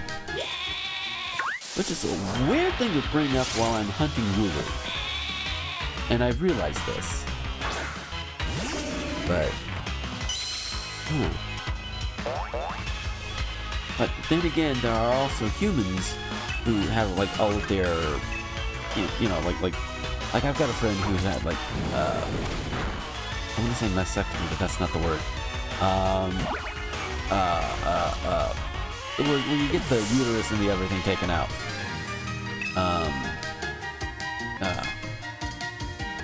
But you know, they still have sex lives, so I don't know. I don't know where I'm going, but I sure know where I've been.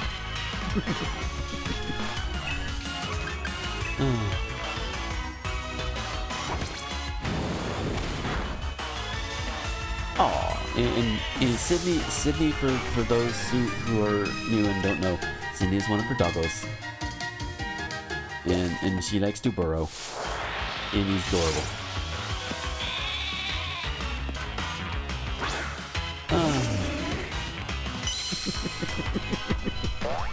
We have fun. And speaking of mutual friends, apparently another one of ours is discovered and is going down the Cameo rabbit hole. Oh god. So many people on Cameo. Like, I think you got your cool people on Cameo, like you got your Billion Ball on there. You got other people on there. And then you have people like the fucking Onion Boy. He does not deserve a cameo. Although I want to know, I wonder, I'm not going to do it, but I wonder if somebody tried to pay him money to say shit that would implicate him in pretty much everything he's done. Like, I will pay you this money. You confess your sins. There you go. Pay Onision to stay away from me. I mean, granted, at this point it's easy because I think he's clear on the other side of the country from us, but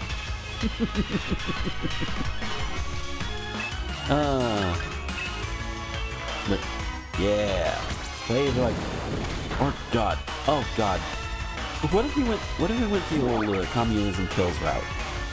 For those who don't know, communism kills is a Tumblr/Twitter user. Paying Onision to delete his YouTube. Now that's money well spent.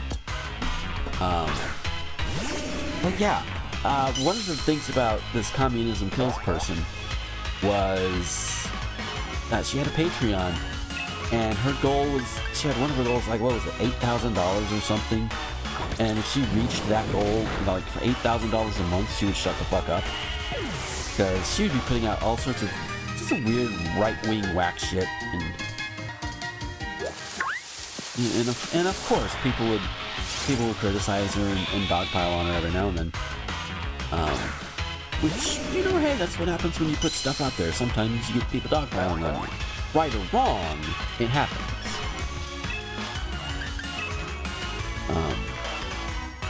But, you know, people dunking on her because, well, yeah.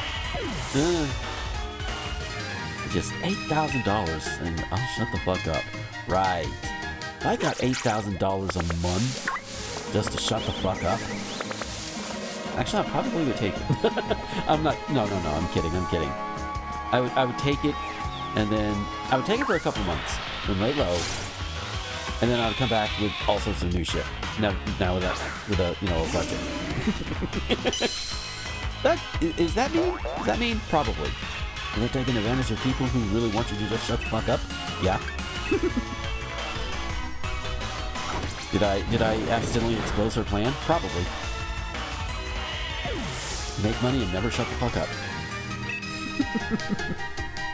But, you know, there are better ways than saying, hey, pay me $8,000 a month and I'll shut up and offer to shut up if they pay you $8,000 a month and then not deliver on that particular promise. Better ways to do that. Like this, for example. Oh.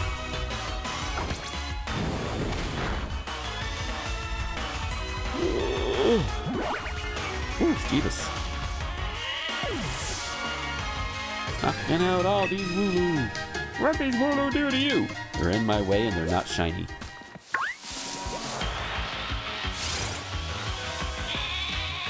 Alright,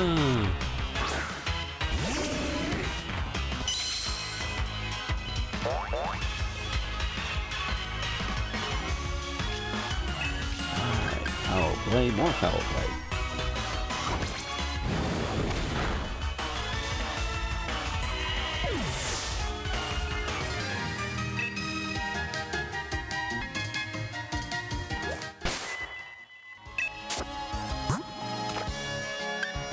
Switch out for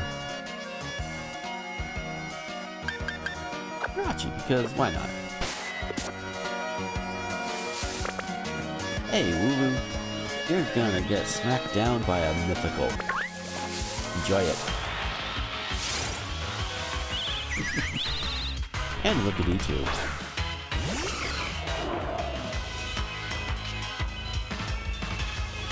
They're doing a little shimmy shake. Alright, what do we have? Life Dew, Aura Sphere, Flash Cannon, and Psychic. Did I put any thought into that move set? Probably not. Again, Jirachi can't be used in competitive, so it's not like it matters.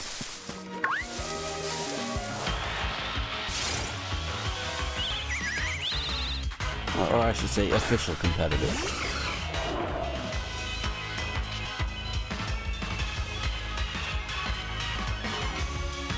Jirachi seems like it wants to be petted. I mean, yeah, I would pet Jirachi. I would. I'd pet the little dude. Sure. Is Jirachi adorable?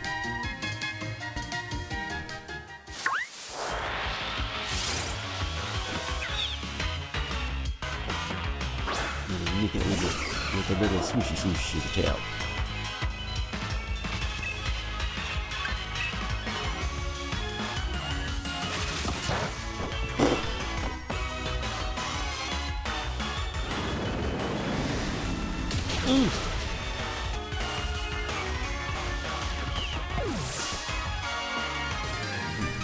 Oh, so speaking of YouTubers, YouTuber Jimmy Snow put out a new video earlier, like an hour or so before the stream, and apparently he and I know other people have too. I think I've seen one or two in my inbox. Got a whole bunch of spam mail from Trump's re-election campaign because he's just that desperate. You know, things like, "Oh, you're one of my best things, but not really because you're down at the bottom. Don't you want to be one of my best contributors? Don't you want to be this? Don't you want your girlfriend to love you? You know, you should do that." Things like that there, and it's just really laying it on thick. And it's like, you know what? I'm glad I marked all of his emails as spam.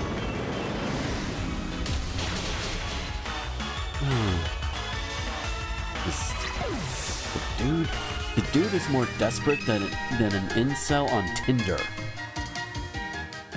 Oh yeah, controversial statement. Incel on Tinder, desperate. Oh wow. But still true.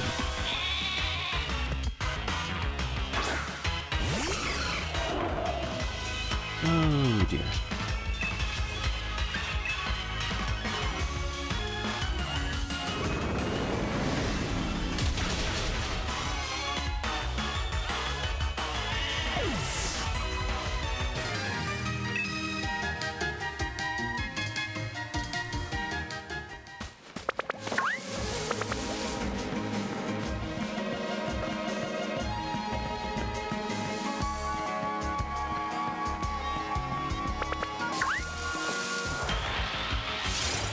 Alrighty. Knock down more walking balls of fluff.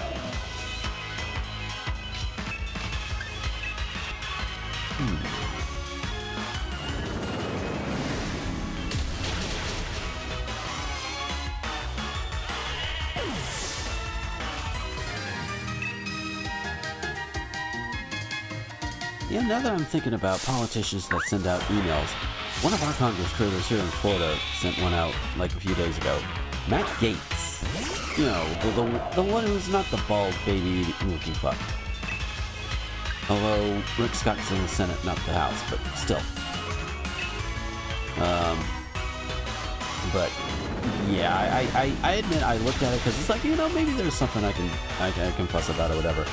And while there is, I couldn't get through most of the first paragraph because it's like, oh, we're so great, we're doing all this, and all of this very much obvious, what's the word? Propaganda bullshit. That's very obvious. And it's like, no, I can't even finish that paragraph because it's like, dude, you're too obvious. Too obvious. Stop it.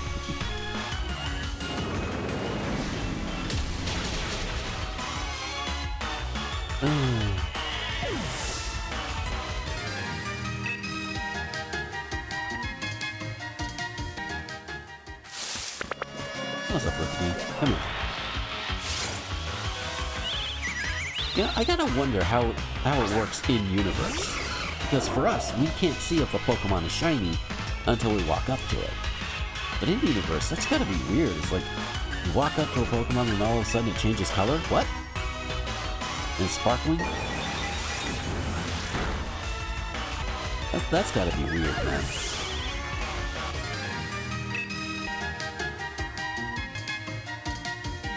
Ooh, Jeebus.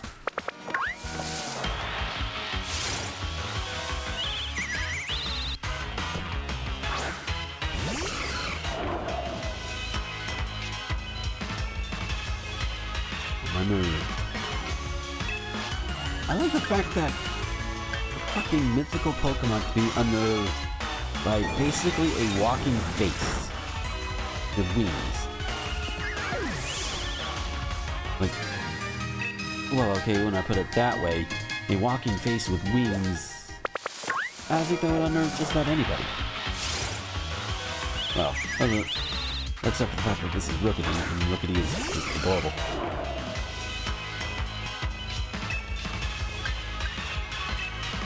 Let's flash it.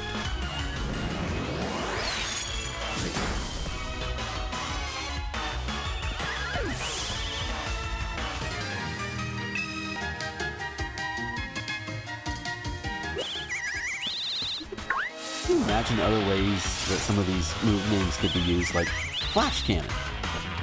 It's a cannon where you shoot out guys wearing trench coats. And while they're in the air, well, I mean, you know what a flasher does.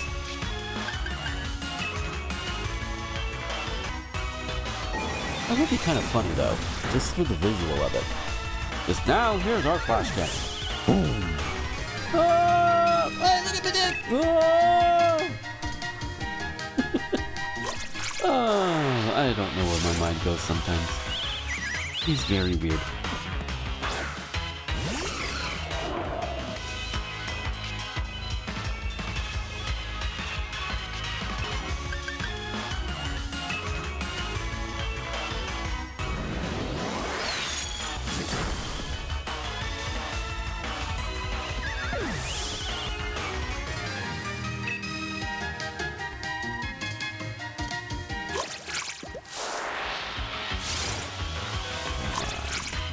Again, one of you fuckers, like, shine for me? I mean, if not, I mean, I'll just yield, but...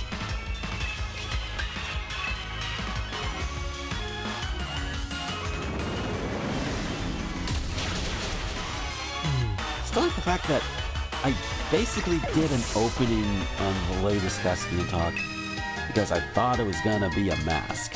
I mean, I'm pleasantly surprised, and I'm very satisfied with what Mel sent me. But considering we were talking about masks, we were like, hey, you know what, this would be a good segue. Good thing, and it's like, oh, that's not a mask.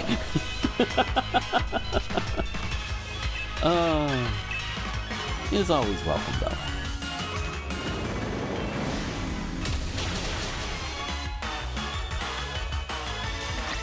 Yeah, but Squirvet are not welcome, unless they're shiny.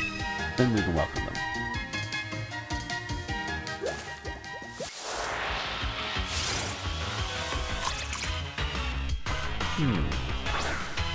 You know Squirvet and other Pokemon that are similar to them have got to be pests, right? I wonder how they get them out of their yards or whatever. Like I think they have I think if you have in your backyard a fletchling feeder, you know, it's close to hummingbirds I can think of. And you have these little Squirvet going around being little dicks and just stealing the fletchling's food. How do you get rid of it? I mean, I'm sure you could probably keep, like, say, Lucario or something out there the whole time, but why would you want to do that? Lucario's got shit to do, place to go, you know? They ain't got time out to sit out there and watch for Squirvet all day. Do you set up a Squirvet trap? How would you set up a Squirvet trap? Would it knock it out? Would it kill it? Would it just yeet it away? Or would it be captured in a Pokeball? And thus put into stasis for all eternity?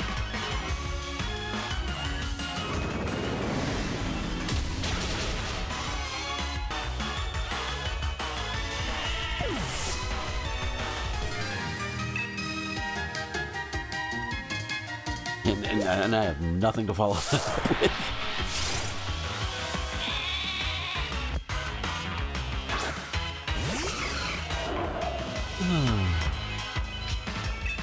Alright, Jirachi, knock it out. That's gonna knock you out. Goma said knock you out.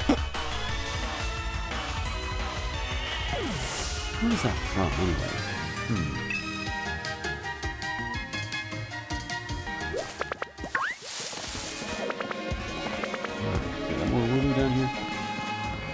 Maybe a rookity.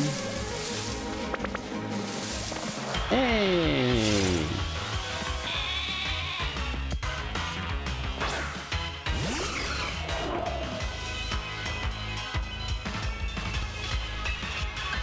Worry about that, Leo. Ah, Jirachi, you'll be okay. Our sphere never misses.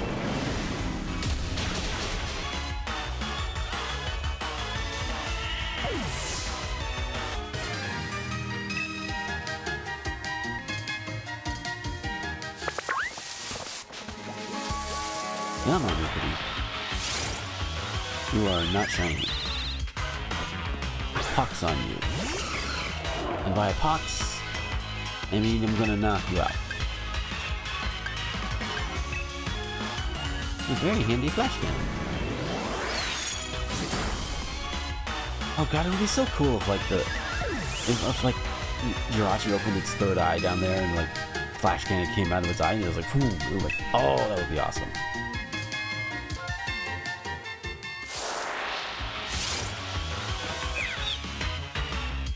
What's up, Nickit?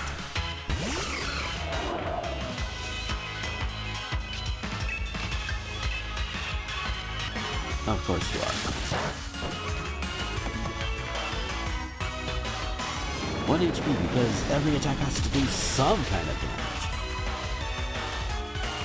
And that's what made that Fear Rattata so, well, weird. It's like, you have the Focus Sash, you have Endeavor, and then you can have it use Quick Attack, and boom, there you go. I have yet to see that kind of play out again. Like with other similar Pokemon. Well, no, wait, I think it is... Wow, whichever place you get the Focus Sash here. It kind of has the similar aspect to it.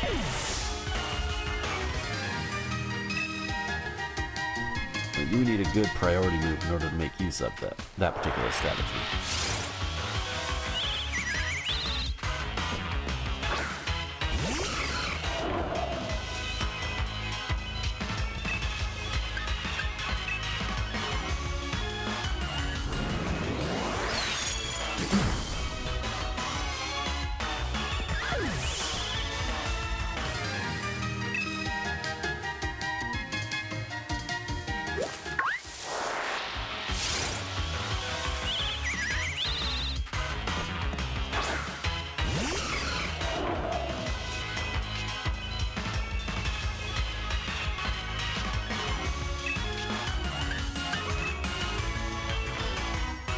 Show you a nerve. Boom.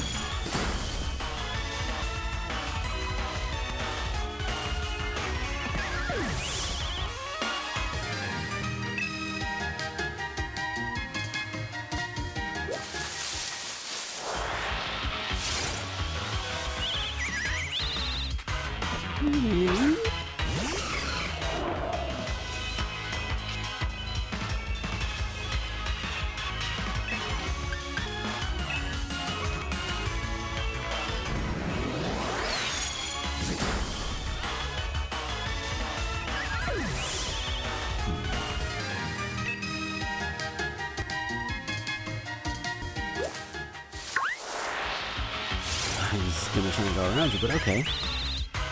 That works too, yeah.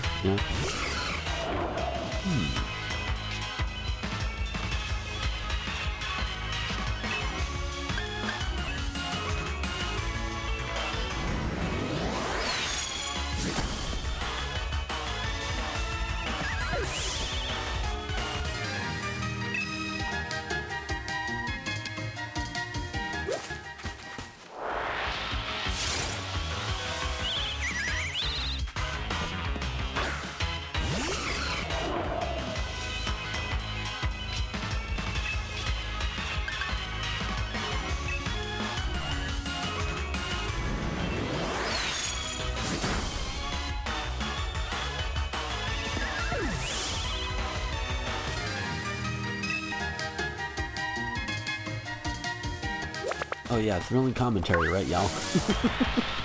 I'm getting into the groove of it, and it's like, you need to talk, asshole. You need to talk. You've only got 6 minutes.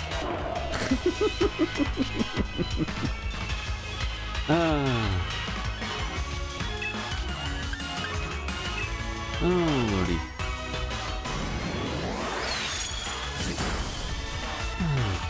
I guess I can talk about what I plan for Friday coming up. Well, I'm finishing up this year. Because Friday is my set Pokemon night. I just decided to do shiny hunting tonight because it's quick and easy to get in and out of. But Friday, I'm debating whether I want to continue on with Shield or to maybe start working on a solo challenge. You know, a solo challenge. Like, I've got a few set up that I want to work with. Just don't know which one I would want to do on stream. One of them, I actually did start one of them and did record some footage, but at this point, I may as well just... Oh, Voodoo. May as well just restart it. Maybe I'll just do it on stream. That would be kind of neat.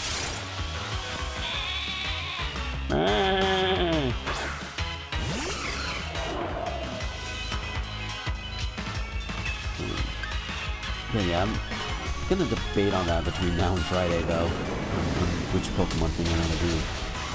And of course, if I do a solo, which solo run to do, because one of the solo runs I do have is Umbreon only in Heart Gold. Just because I like Umbreon. But then I do have some others. I'll have to refresh myself. But, you know, some of them just Pokemon I want to just take through. Some of them are just wacky or whatever.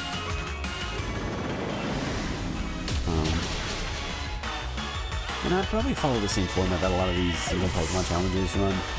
Like, you know, no items in combat. You can have HM mules if you want. Well, you kind of have to have them, but they can't battle. So I wonder how feasible it would be to just knock them out. Well, I was gonna suggest maybe knocking them out, getting them knocked out, but at the same time, it's like, Can I use ours here? Why? Oh well. Yeah, now, and I should set one up for. I should set a couple of them up for like one of the Gen 5 games too.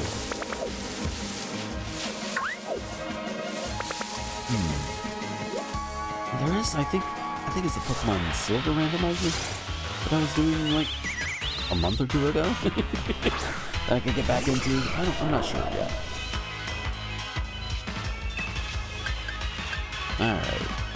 Let's do the thing. There we go.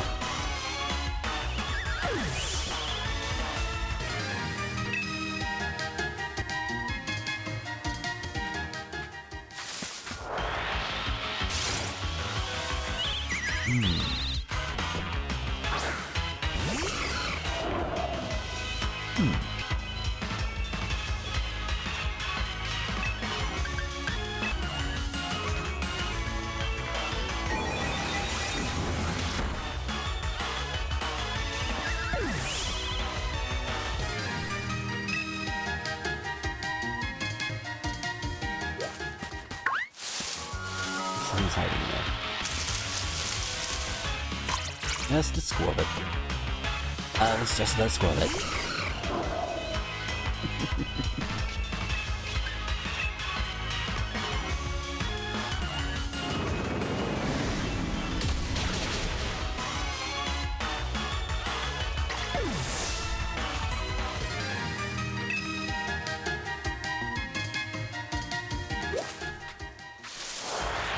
There's Wooloo. Wooloo is white as fuck. It's a honky Wooloo. Which means you can't really say the shiny version in a similar way. Ooh.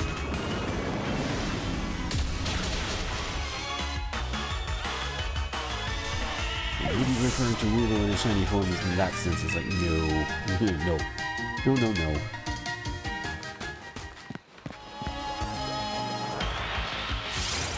Come on, you're little. We're gonna eat you away. Alright. I guess I'll do one more quick one. I don't know which Pokemon it'll be yet. We'll see when we get out there. And then I'll end the stream, but I'll drain Psychic Alpha Jirachi first. Let's go for Weedoo. Oh god, if that had been shiny, that would have been a perfect capper to this stream right here. But no, it wasn't. And that's okay. You know, you're not gonna find all of the shinies all in one go. If it was that easy, you know.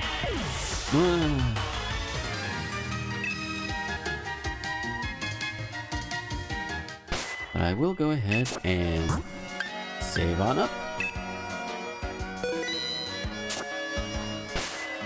Alright, so that is gonna be it for tonight's stream. Like I said, Friday is gonna be my set Pokemon centric stream. Yeah, I can talk. So whether it's gonna be Shield, whether it's gonna be one of the challenge ones or randomizer, not sure yet. But keep an eye on my social media. I'll let you guys know then. If you want all that, that's down in the doobly-doo with the Linktree link and all of that. That's got all my socials in there. If you're watching it live. If not, for those who aren't, it's linktr.ee/Gomer21XX. That's got all my links. I should try to make sure it's in the doobly-doo for the YouTube archive as well, but in case I forget, there you go. Before next time, put it up on the screen too. That way it's there, you know? You can see it. But yeah. So I will see you all Friday, and until next time, this is Gomer the Ranting Thespian, signing off. Bye-bye.